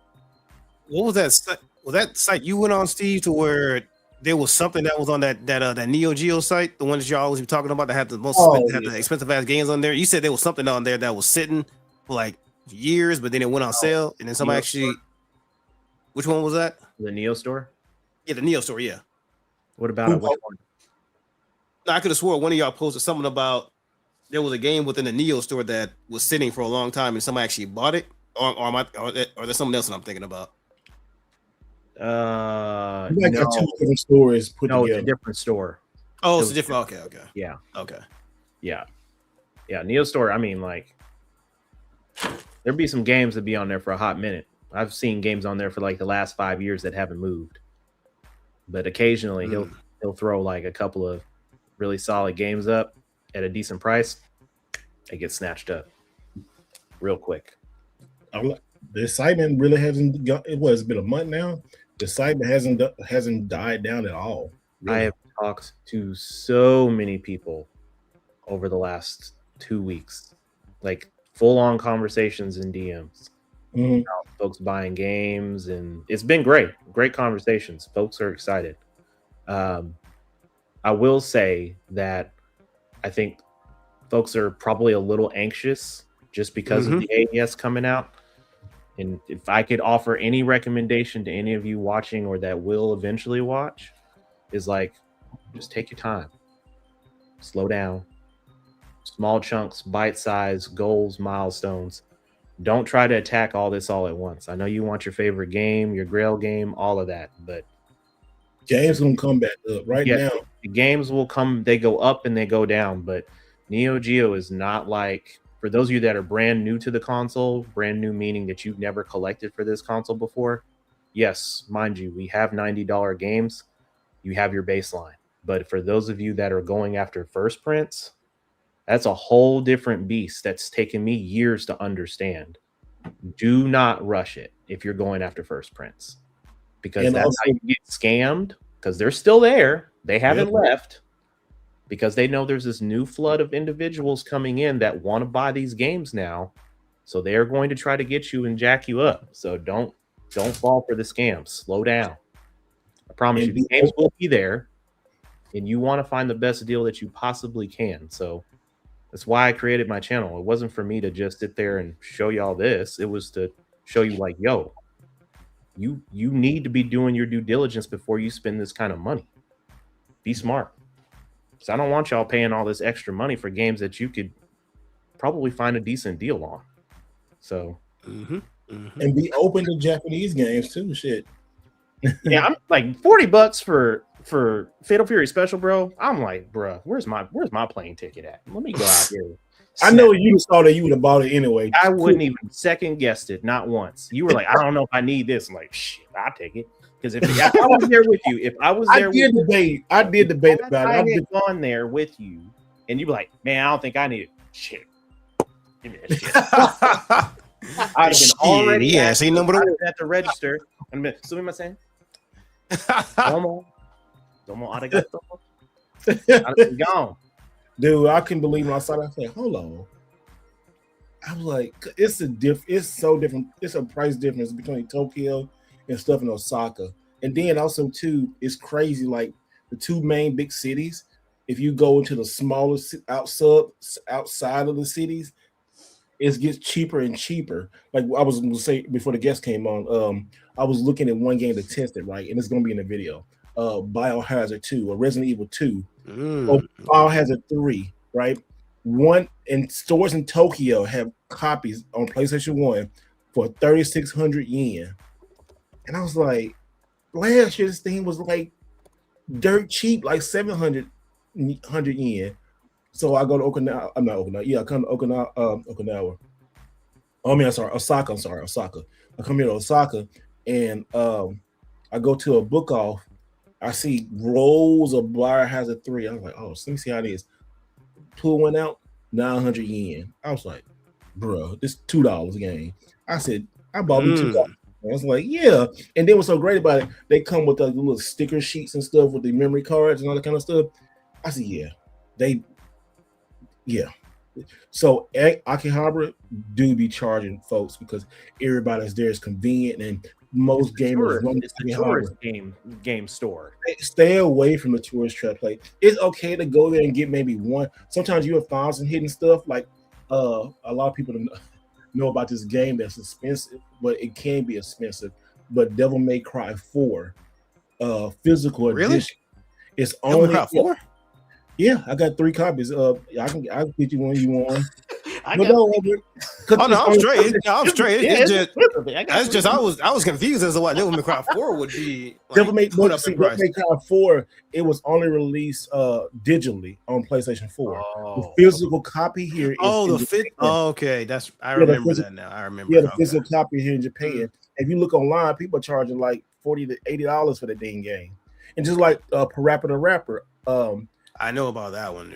Yeah, so it's like games like you just don't see. Like if games got a digital release, most games here got a physical release of that game, especially on PS4 and stuff. So, okay. Yeah, avoid Akihabara. I mean, you go walk. It's so crowded, but it's nice. And I can't do it Golden Week, So. Oh yeah, Golden Week is this week. Yeah, so I know there was. Golden Week is packed out there. Here. Oh, it was packed. It was super packed, but. I had places to go, so I went different places and stuff. So it was. I wish the U.S. had a Golden Week. Everybody just take off in this, So crazy going to see MK2. I'm so excited. Oh, that is this weekend. I gotta see that. Y'all see a Mortal Kombat popcorn Channel Con bucket? Let me know. I want to get that joint. Oh, you didn't find it yet? I could have swore you found it already. I just found the Johnny Cage and the 2 cups. They want to sell it to me because they say, well, we can't sell it to you until it comes out. I'm like, okay, fuck it. Right. I'll be down in Japan. Flawless victory. I'll shut up. Fatality. Saturn, where you gonna put this new plush in? You got all these I see all these plushes back there. Where you gonna put this big ass, this ugly thing? The 3 plushes. I'm gonna put him next to this one. Okay. I'm gonna have to migrate these ones somewhere else. Actually, I have to redo this whole area because I have too many mangas, and I think I need to fix things, but I have too many things and not enough space. That's the problem. That's everybody. Yeah, I need to put some things in storage, maybe. But he's gonna be there. He's gonna be right there next to my other Pokemon and my Inuyasha plushie. I saw a couple Inuyasha games here too. Also, like, oh man, I'm obsessed. I need the PS2 version of the Inuyasha game. Or is that the only version that's out there? No, they got a PS1 game and a PS2. The PS2 one I got is Feudal Combat. Is the best one. Is like, well, to me, is that fighting game. And then they got one on PS1, right? They got one on PS1, yeah. And then also too, I forgot, I didn't know they had a Sailor Moon fighting game on Super Famicom. I almost got that. Oh, that for sure. Because in the show Sailor Moon, they have a game of them. Mm-hmm. So it would make sense for them to replicate from the TV show, like the video game that they play whenever they go to that arcade. Mm-hmm. And like the Sailor Venus game as well. I'm just wondering, I know there's an Inuyasha game that's like top down. It's not much of a fighting game, but it's like top down and then you click around. On the Super Nintendo? Like, it might be the one on the DS. I've seen it on PlayStation 2. Okay. It might but be I've never owned a PS2, so I had to emulate that one. Okay. Yeah, back when nobody cared about viruses. Pirates Bay had like God knows how many viruses. Yeah, that was the tool back then. Pirates Bay, boy. They get shut down, they just come right back up. That big ass pirate ship. They be like, hey, we back. Back. They're gonna have to make a comeback with these prices out there. My gosh, man. Like just getting these prices, these game prices is nobody's really saving no more from these. They even think about Switch 2 prices going up. Then y'all see the thing with Bank of America was talking about like, oh yeah, man, yeah, they need to get their dumb ass out of here with that comment. Bank of America, tell them, Megan, you. Nah, but hold on, I need to bring up the article, but I'm basically just paraphrasing what was said in the Bank of America article when they were chiming in about the Take-Two situation going on with GTA 6.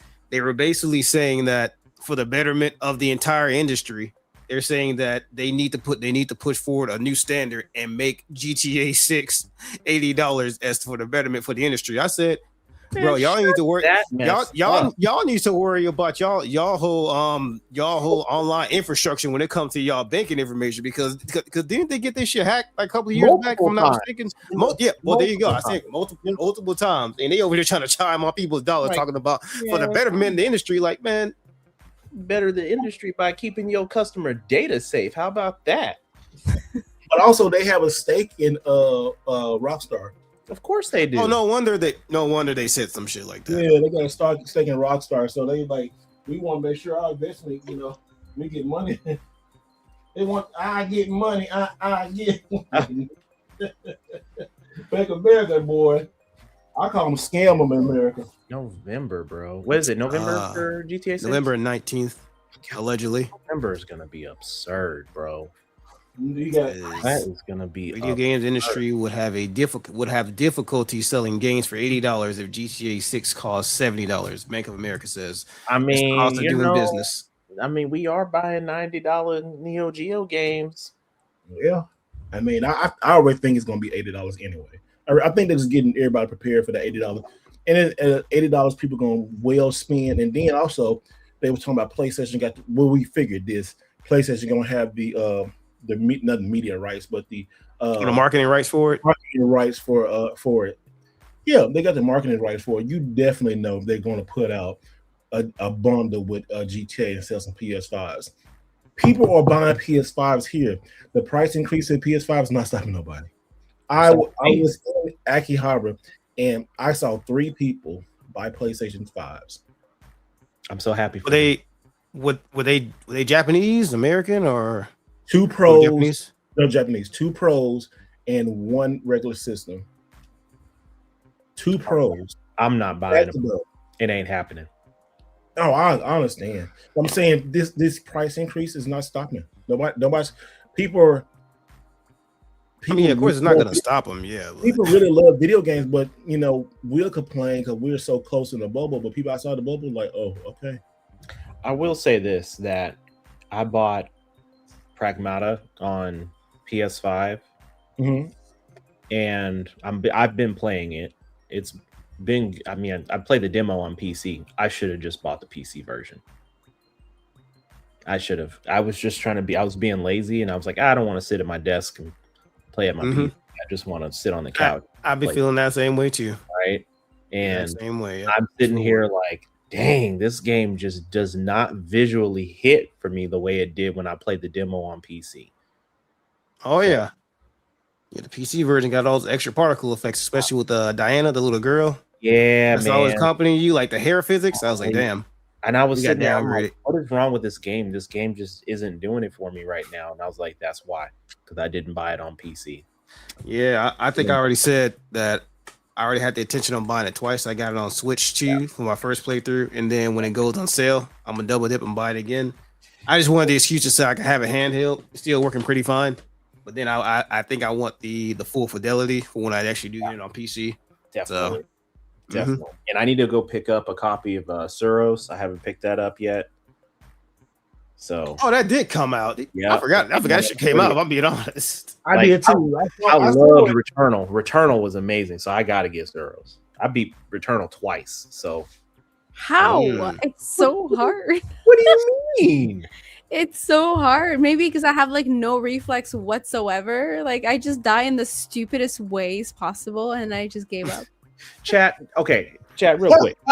So Returnal, we did this thing on the podcast. What was this, last year or the year before last? I can't remember. Play the game every week. It was beginning of last year. We did a video game book club. So basically, we selected a game. We gave ourselves a week, maybe 2 weeks to play the game, and then we come back and talk about it. I was the only one on the podcast. Alex did too. I played it too. I just didn't beat it.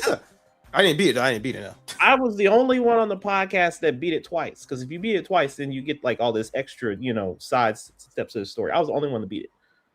And then I was like, y'all don't like this game. They're like, this game is hard. I'm like, once you get the mechanics down, it's an amazing game. Suros is going to be just as fun. I'm pretty sure. Hopefully.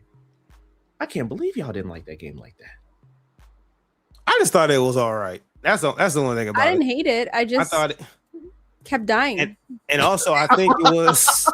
I think because the type of gamer I am is to where if I'm already playing something, because I think my backlog is already extensive as it is, but if I'm already kind of invested in like 1, 2, maybe 3, sometimes depending on the situation, how many, like 3 games.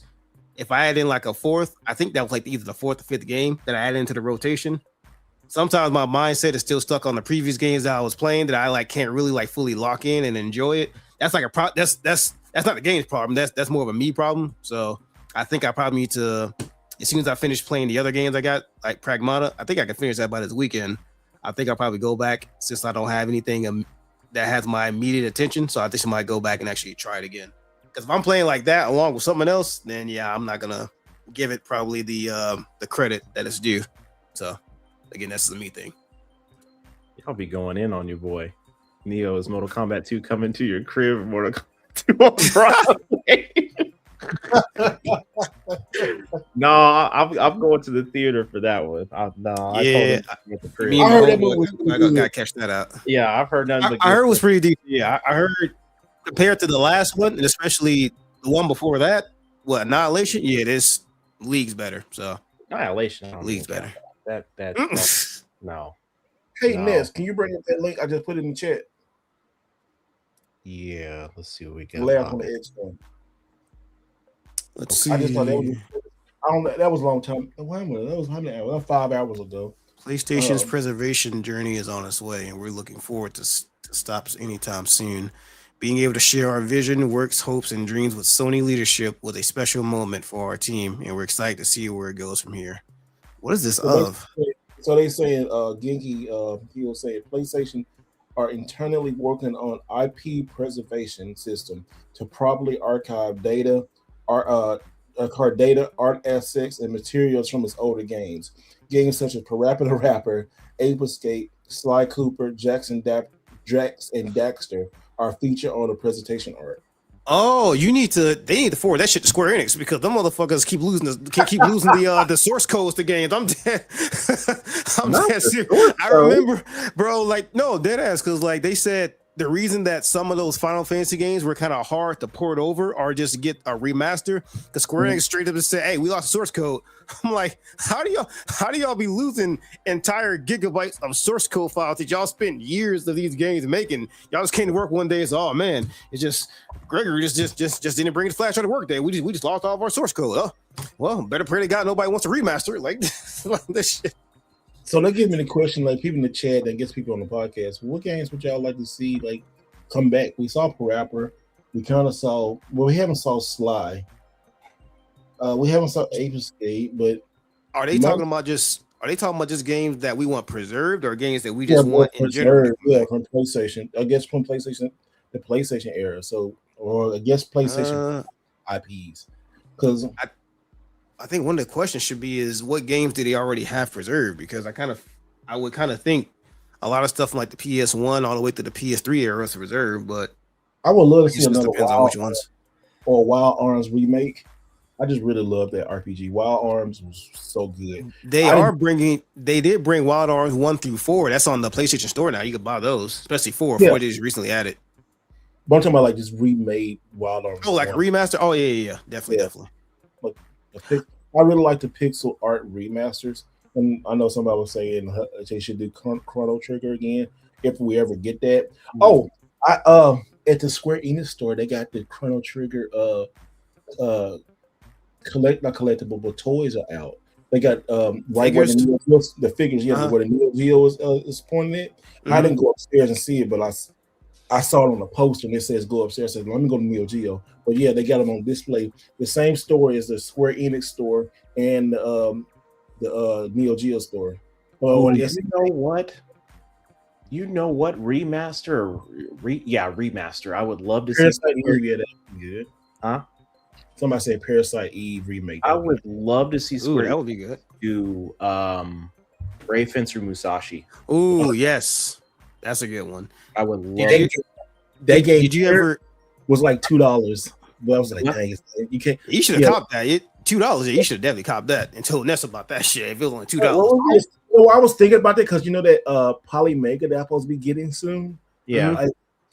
I think they have translation packages that you can put the CD in and it burns into the thing and you can do translation packages.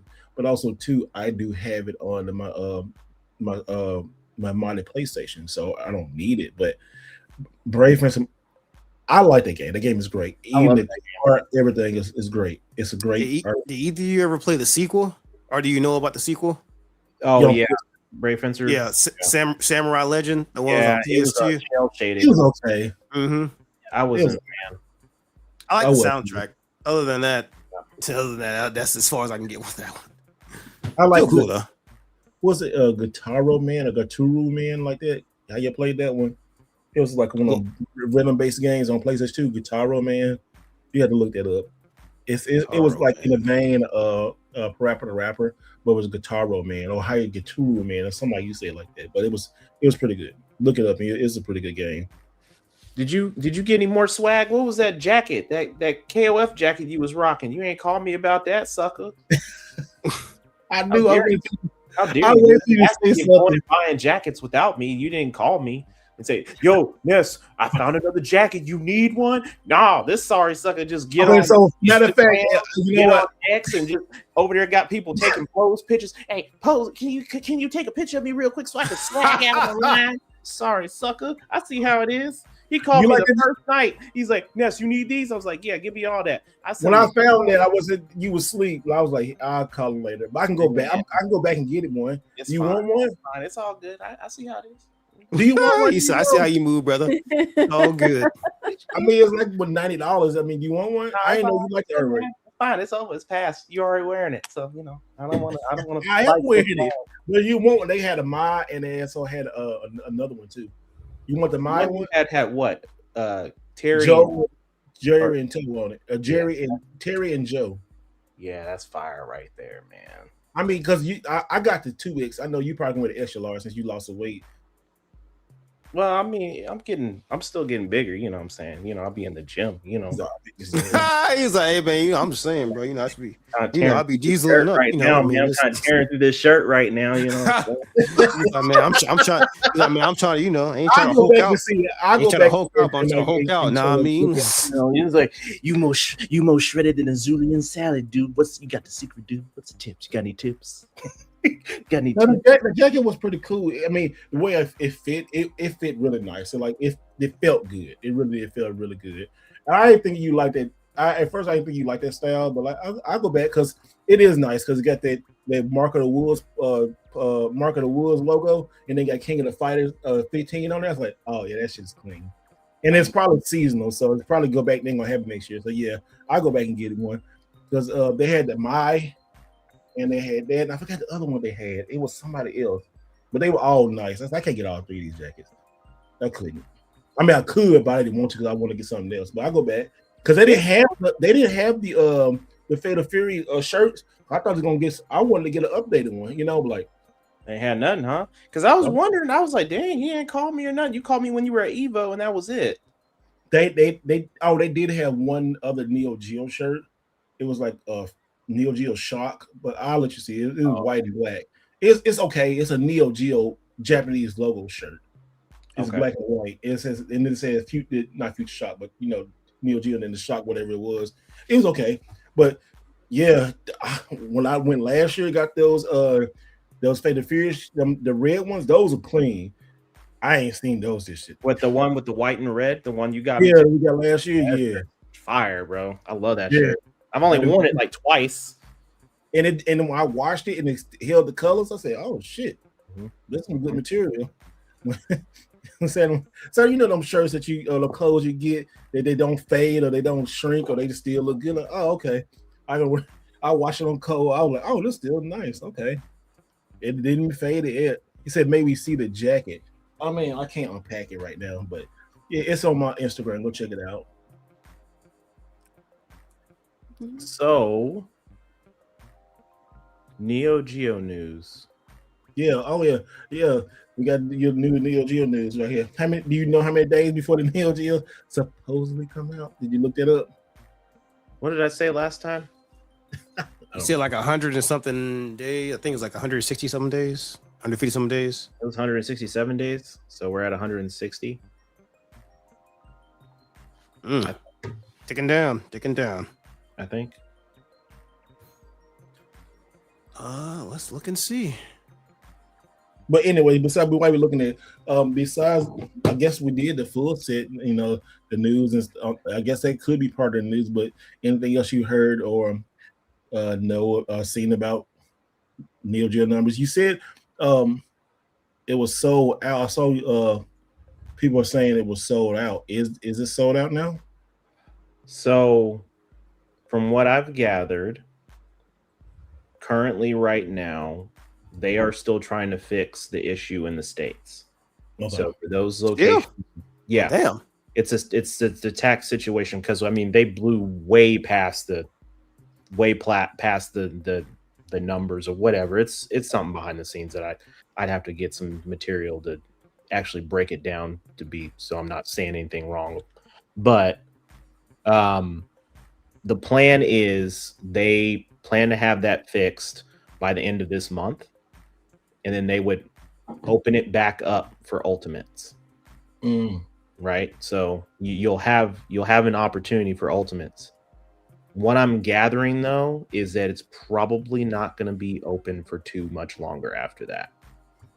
Right? Because it's like So if you've been waiting for an Ultimate Edition and you've been saving money and you're like, hey, I didn't have the money to get it, you need to make sure you have your money ready to go. It bare ass minimum at least the next week and a half. I don't know any dates. I don't know when they're gonna. I'm pretty sure they'll put something out to let everybody know. But once it's open and it's live, be ready. And if you miss out on this one, it's over. Your only option is going to be to That's go a wrap. to Amazon, and then you're going to have to piecemeal your games. There are more stores here in Japan are doing pre-orders. Big Camera was doing pre-orders. Play pre-orders and Play Asia. Yeah. So maybe GameStop, maybe next. We don't know, but it just kind of crazy that the supply of this stuff. I mean, it's still mind-boggling. Like, wow, you're gonna have this thing, you know. And I'm almost kind of like still trying to get out that Neo Geo said like it should be limited because I still feel like it should be limited because it's Neo Geo, but you know, I think they did a really good job with the sale. I mean, they've already announced that Amazon sales it's the top selling console over the last 3 weeks. So, I think we're going to be in really good shape, you know, I think we'll just be in really good shape. I think that this is it's a good sign for them, for that company to, you know, for Play On and SNK to say, hey, look, the people like this, they want this. And yeah, IGN and GameSpot haven't covered it. And you know what? I don't even care. That's weird. I don't know why I don't even care. Because I mean, at this point, man, I mean, like, nothing against either one of those, you know, news, but I'm like, I'm not looking to them for anything.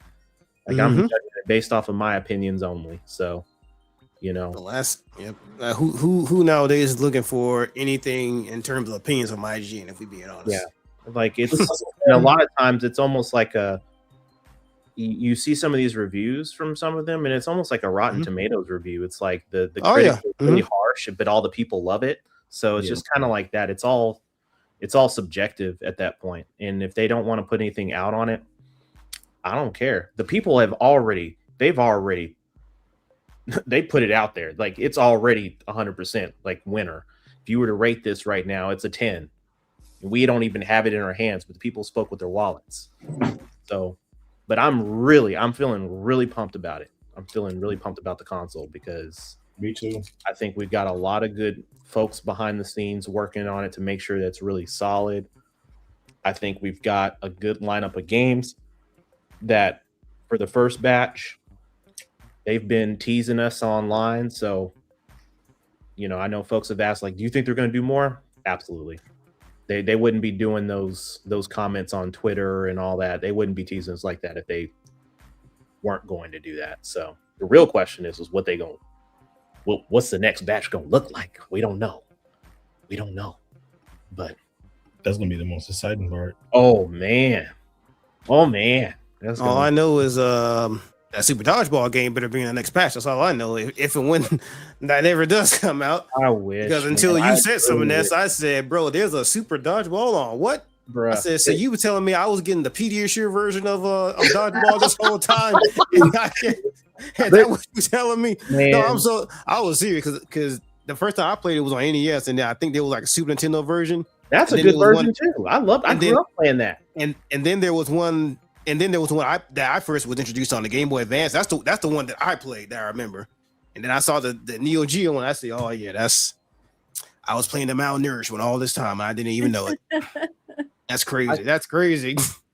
I even call myself a dodgeball fan. I think, you know, I did a top 10 list, and I've had time to, or not top 10, but a wave 2 list. And I did that pretty early on. But, you know, I've really sat on top of it for a while to be like, man, I didn't think about this game. I didn't think about that game. I thought about Windjammers, but, you know. Oh, yeah, Windjammers. Windjammers is kind of one of those. It's one of those kind of like weird conundrums. I think Windjammers is going to get like one of those kind of cool releases or something like that. I'm just thinking out loud, but I don't know. We'll see what happens. what I'm interested to seeing is like what potential, new games we might get is what I'm super excited about. Let's see, I'm seeing a lot of questions up in here. Let me see what we got going on. Dang. I got my Neo Geo. I got another Neo Geo video coming out tomorrow. Like I was kind of slowing down, but people like, you gonna make some more Neo Geo videos? I'm like, well, yeah, I guess so. So I got my like top 10 coming out tomorrow, or 10 games I want to see. It's a sports edition tomorrow, so some of these games might be predictable, but they're good. Who got some questions? Yeah, Antique. Ness, do you think they will do a second wave for the console at a later date for people who missed this time around? Yeah. You don't have to miss. You can go on Amazon right now. Yeah. I would use Amazon as a backup, but you can always cancel. Yeah. Yeah. And they don't charge you. I think if like, I mean, realistically speaking, you're going to run in like when you ever have like a pre-order like this where it's like super crazy big, and the expectation is beyond what we've been thinking. We probably run the risk sometimes where you have, okay, here's what we've got. This is what we got. We're going to launch what we have, and then there'll be another batch coming after that. There's tons of people that have probably bought this console for a CEO to get on LinkedIn and post that. Yeah, we did good, y'all. We did really good. So I think yes, yeah, we'll see more when that happens. I don't know, but I'll try to stay as close to the hip as possible for the news for y'all. So once I know, I'll find out. Let's see. Do we think flash carts will work like Neo as Pro? Do we think flash carts will work like Neo as Pro? Yeah, Neo. What I think he was saying Neo SD Pro. Neo SD. There's no confirmation that SD Pros or 161 carts will work based off of you're talking about it's generally a 1-for-1 on the technology that's built in this. I'm inclined to say that it's probably going to work, but I haven't heard any confirmations stating such, so we'll just probably have to wait until we find that out.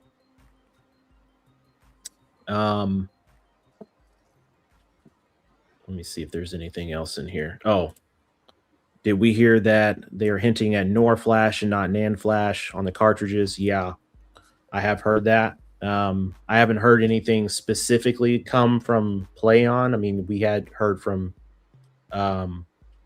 Otego a little bit about it. I think if we're not using in I'm not as technically savvy on the flash technology or anything like that, but if I'm not mistaken, that the NOR is actually the better out of the two. I probably need to do some research before I really get into detail with that. I'll probably I'll do better, y'all, with that. But for that form of flash, you don't have the data.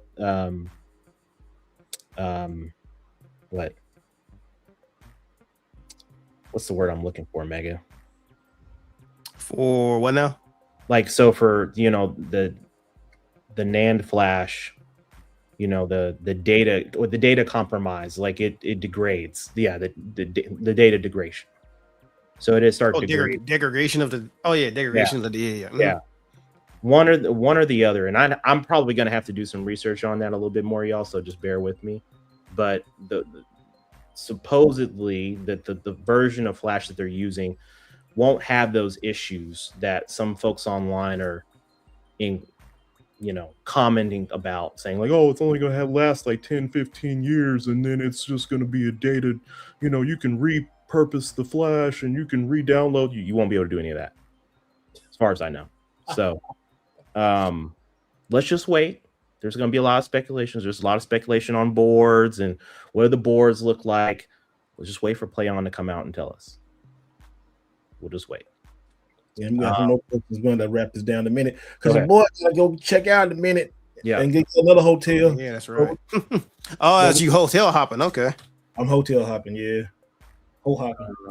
Is there anything else? Let me see. Here's one. Yeah. I can answer, but Go ahead. we don't know. And I haven't seen anything. Let's see. Ness, when do you believe we will receive some big news or updates on the AES Plus? I mean, we just had like 2 weeks straight of big news. I mean, I would probably say that PlayOn dropped a huge bomb right now on the retro game community, and right now they're just trying to. I would probably say at the most the biggest thing that's on top of their docket is making sure that the pre-order thing is fixed, because I'm sure the last thing they want is for people to be pissed that they didn't get one or couldn't get one when they were trying to get one during the right window. So I would assume that they're trying to do that right now. We probably will hear more stuff trickled out eventually, and we'll just have to stay tuned to that. Right now, like, as you can tell, I'm not producing tons of videos like I did like when it first dropped. I'm not trying to bore y'all with a bunch of speculation videos, because that gets boring and tiresome. But try to do some unique unique videos, AES and stuff like that. So like what you'll expect from me over the next, at least the next couple of weeks, I'll do a Mission Neo Geo review with Tiberius over, if I haven't already done it, but I'll do it over the bundled games for those of you that haven't had a chance to play them before, and kind of give you my perspective. I have really dope videos for Overtop and for Big Tournament Golf. Big Tournament Golf is going to be probably one of my coolest videos I've ever done. It's going to probably take me the longest to edit, but I'm going to take my time with that one for sure. Overtop, I'm like, yeah. It'll still be good quality, but like he going to be like, set it and forget it. Yeah, Shit. Big Tournament Golf is going to be, I am going to really enjoy making that video, because I have been wanting to do a Mission Neo Geo video over Big Tournament Golf for a while, and I just never got around to really doing one like this. And then the opportunity came up last week, and I was like, I gotta do something. So can't wait to see that then. So stay tuned for that. It's probably not going to be next week. It'll probably be Overtop next week, but I got some cool stuff for Overtop too. But Mission Neo Geo, those will be. How did somebody see me put this Snorlax in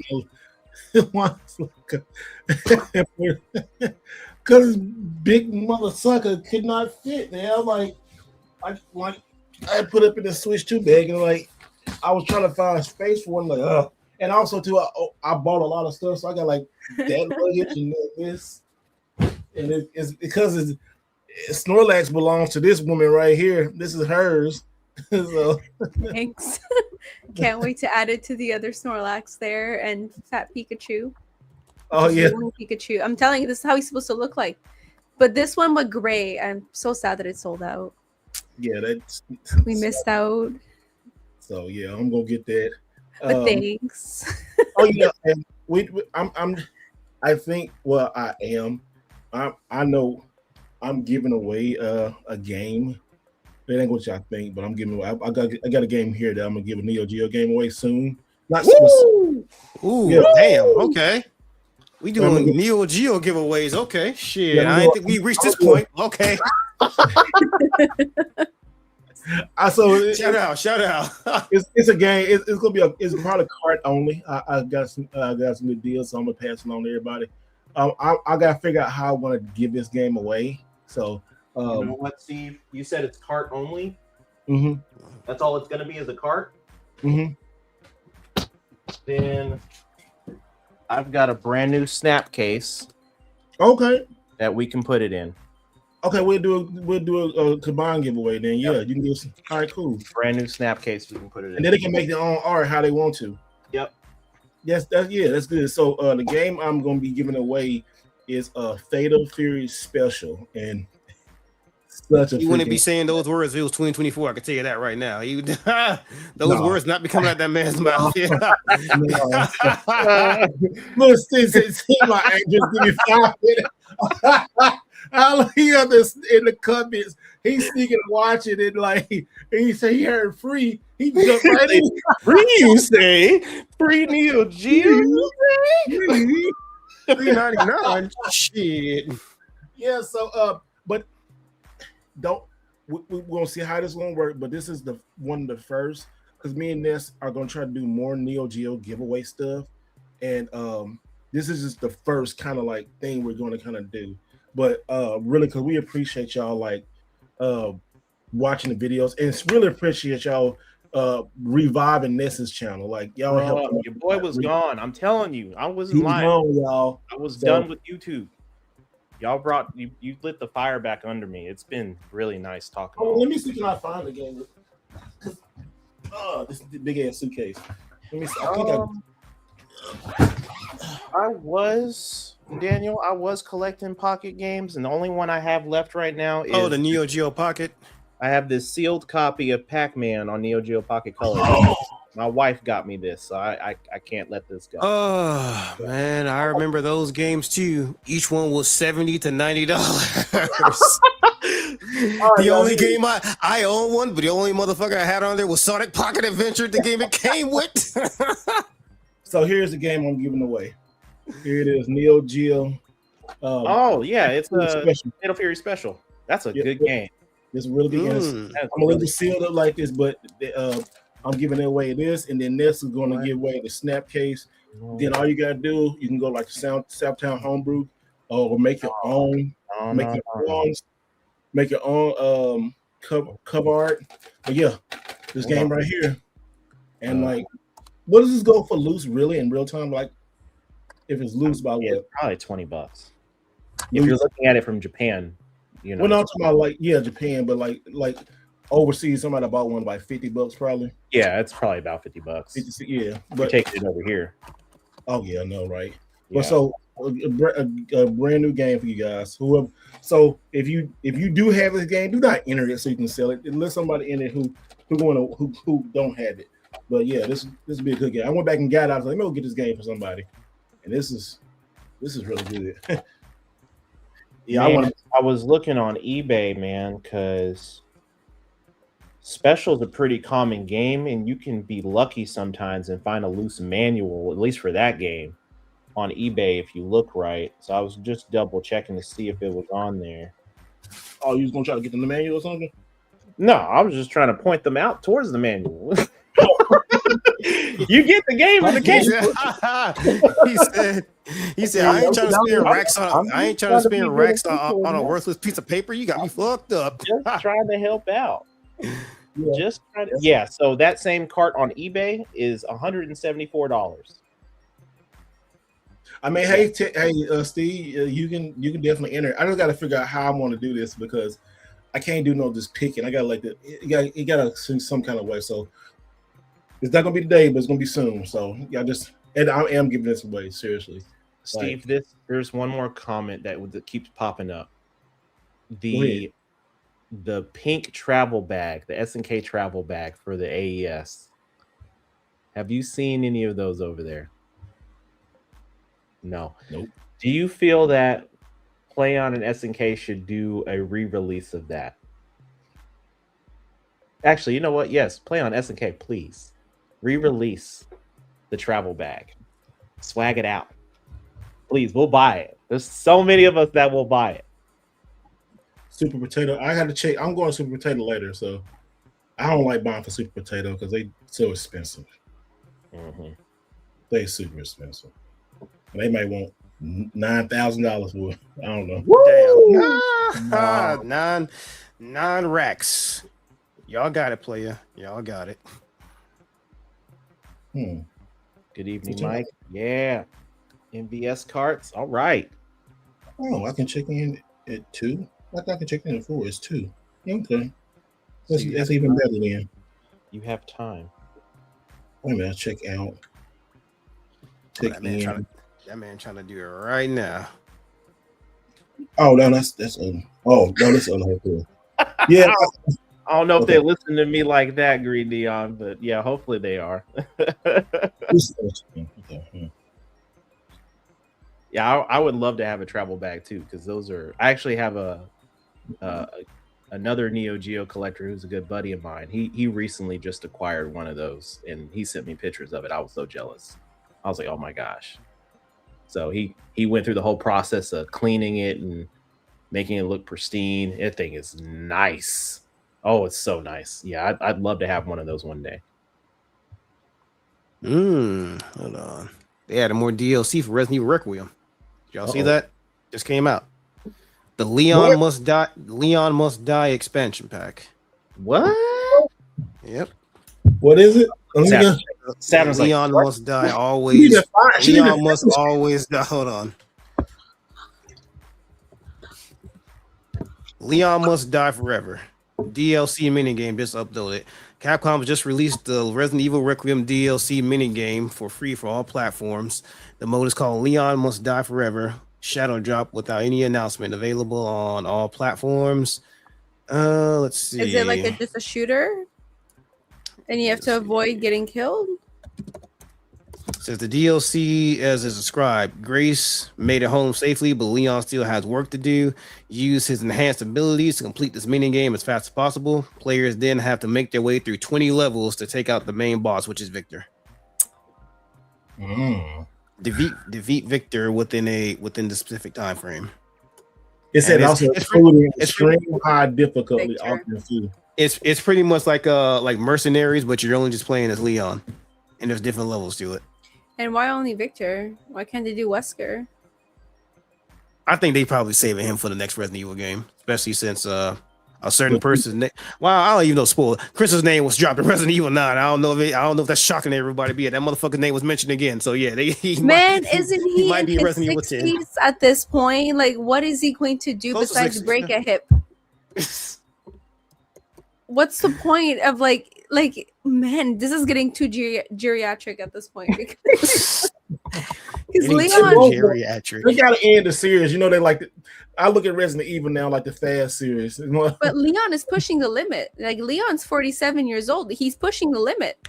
Mm-hmm. At 50, you gotta relax. You cannot be fighting all kinds of shit, right?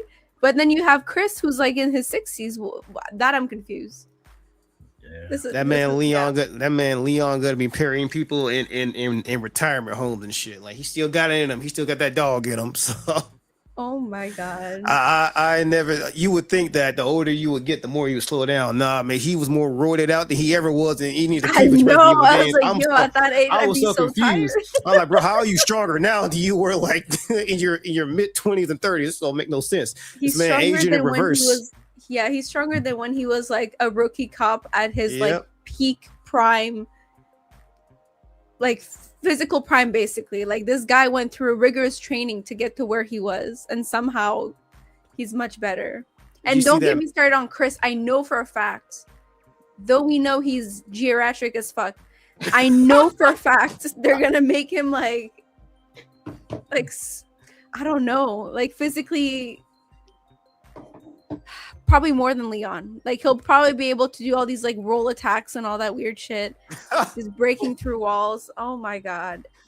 But at least if he's there, Wesker is gonna be there, and I love Wesker. He's one of my favorites. Yeah, the clone. He's just so funny. It's like, what kind of design is that? A guy whose hair never moves out of place. Who's the other guy that Leon kind of killed, but he coming back? That one guy in a face mask and all that kind of stuff. I forgot what his name. Hunk. Yeah. Well, no, that's not. Well, no. On Requiem, that wasn't. I don't know who that was, but I know you're talking about though. It's always something that was like a gas man. I think it was Hunk. He's known as in the Resident Evil fan base, but I don't think that was him. But I think it was supposed to be somebody who was like him, like to pay homage. But I don't think that was actually Hunk. I think it was somebody just would be like him though. But that's his name though. It's all these guys that they just in the Resident Evil world, they keep coming back clones. There's all these clones. I think they just like the clone saga. They just need to like just all right, 10 Resident Evil 10. Let's get all these clones out and end it. Let's go. We ain't seen Jill in a new Resident Evil since Revelations 1. They got my girl locked up. So they got my girl locked up. They got her. They got Claire. Ava, not Ava, but what was her name? From Resident Evil 5. Damn, why is her name escaping me? The black girl? You know what I'm talking right there? Yeah, the African girl. Starts with an S. Damn, what was her name? Sasha? It wasn't Sasha. It was. What was her name? Damn, I hate myself. I'm hating that I'm forgetting what her name was. Sheva. Yeah, that was her name. Sheva. Yeah, that was her name. Yeah. Bad boy. She was only in one game with her fine ass, but yeah, we ain't got her back since. Damn, that's a black queen right there. But yeah, like we need to see more. We need to see more. I would not be opposed to having an all-female Resident Evil cast within the next one. It's just all-female cast. He's trying to do the Resident Evil Stellar Yams edition. That's what he'll turn it to, man. I'm not saying that for mods and intensive purposes, but for the mods, sure. What you gonna go get it on, Mega? PC. I'm gonna double dip. I'm gonna get it on Switch too, and I'm gonna get it on PC. What you get on PC for? Mind your business, bro. That's all you need to know. Mind your business. Just mind your business. Damn, they getting my money. That's all they need to know. Capcom getting my dollar twice. That's all I know. Oh my gosh, that's hilarious. Well, y'all, we gotta wind this down because gotta get to another hotel hopping, and then gotta get here to the Nintendo Museum. So that's my plan. Hotel hole hopping. Show your ride. Yeah. So all right, well, guys, y'all know where to find us and stuff. Do they? Yeah, they do. But let's go through it again. Meg, if you're new, thank you for coming in. Mega, tell everybody where they find you. Good old streets of Twitter, X, Instagram, YouTube. Got a video dropping tomorrow. Actually, that's gonna tide you over for next week's video. Really? So we breaking that streak. It's been about 4.5 months. This one's gonna be a little shorter video, but it's directed at PlayStation, so y'all gonna like this one. Yeah, that's gonna tide you over for next week though. But yeah, shout out to y'all. So yeah, check it out tomorrow. Dropping. I'll be around noon. But yeah, appreciate y'all for showing up tonight, and we'll be catching y'all next week. Appreciate it again for all the love support. Can't do this without y'all. This. Find me at Neo Ness on YouTube, Neo _Ness on Instagram, and _Neo _Ness Gamer on X. Collect and play the way you want to collect and play your games. And Miss Saturn, Miss Pokemon Lover. Hi. You can find me on on Instagram. I'm active on that every day. On YouTube, I'm still taking a little bit of a break. I do apologize. I just have to think of ideas. You can find me on TikTok. You can find me on Twitch as well. I will get back to Twitch. I do apologize. Mm-hmm. I do apologize for that. But Oh, well, good. Thanks for the wink. You look so sad. Bye, Saturn. Is that the Adoring Fan 2.0? Shout out to you, brother. Shout out to you. No, that's another one. Oh, okay. Another one. Yeah, that makes it much better. Adoring Fan was going to spend all his money on me in Japan. Shout out to him. At least he'll actually tell you good night, unlike the rest of us. When is the next stream? I don't know. I've been saying every time, like on the weekend, and then on the weekend I'm just so busy. And I have to clean around here this weekend, so I don't know. It's Salem's fault. I know it is. It's always the black cat's fault. My God, he was so affectionate, and then he broke something. And then he beat the other cat. He's one of those. He's gonna be fighting the other one soon. Don't worry. He's gonna be fighting the other one soon. They're so hilarious. I love cats. You cannot get bored with cats. If you have two cats that hate each other yet always stays together, that shit's entertaining. I absolutely love it. I'll die a cat lady. I'll die on that hill. I don't care. All right, guys. I'll catch y'all next week. Maybe next week. I don't know. If it's not, it's gonna be the week after. I'll be back home safely. But damn, that was a huge bump. Okay, shoot. Anyway, time to go. Time to go. Yeah, I'll see y'all next week or next time, and I always do it the right way. Check y'all later. Bye. Peace out, people.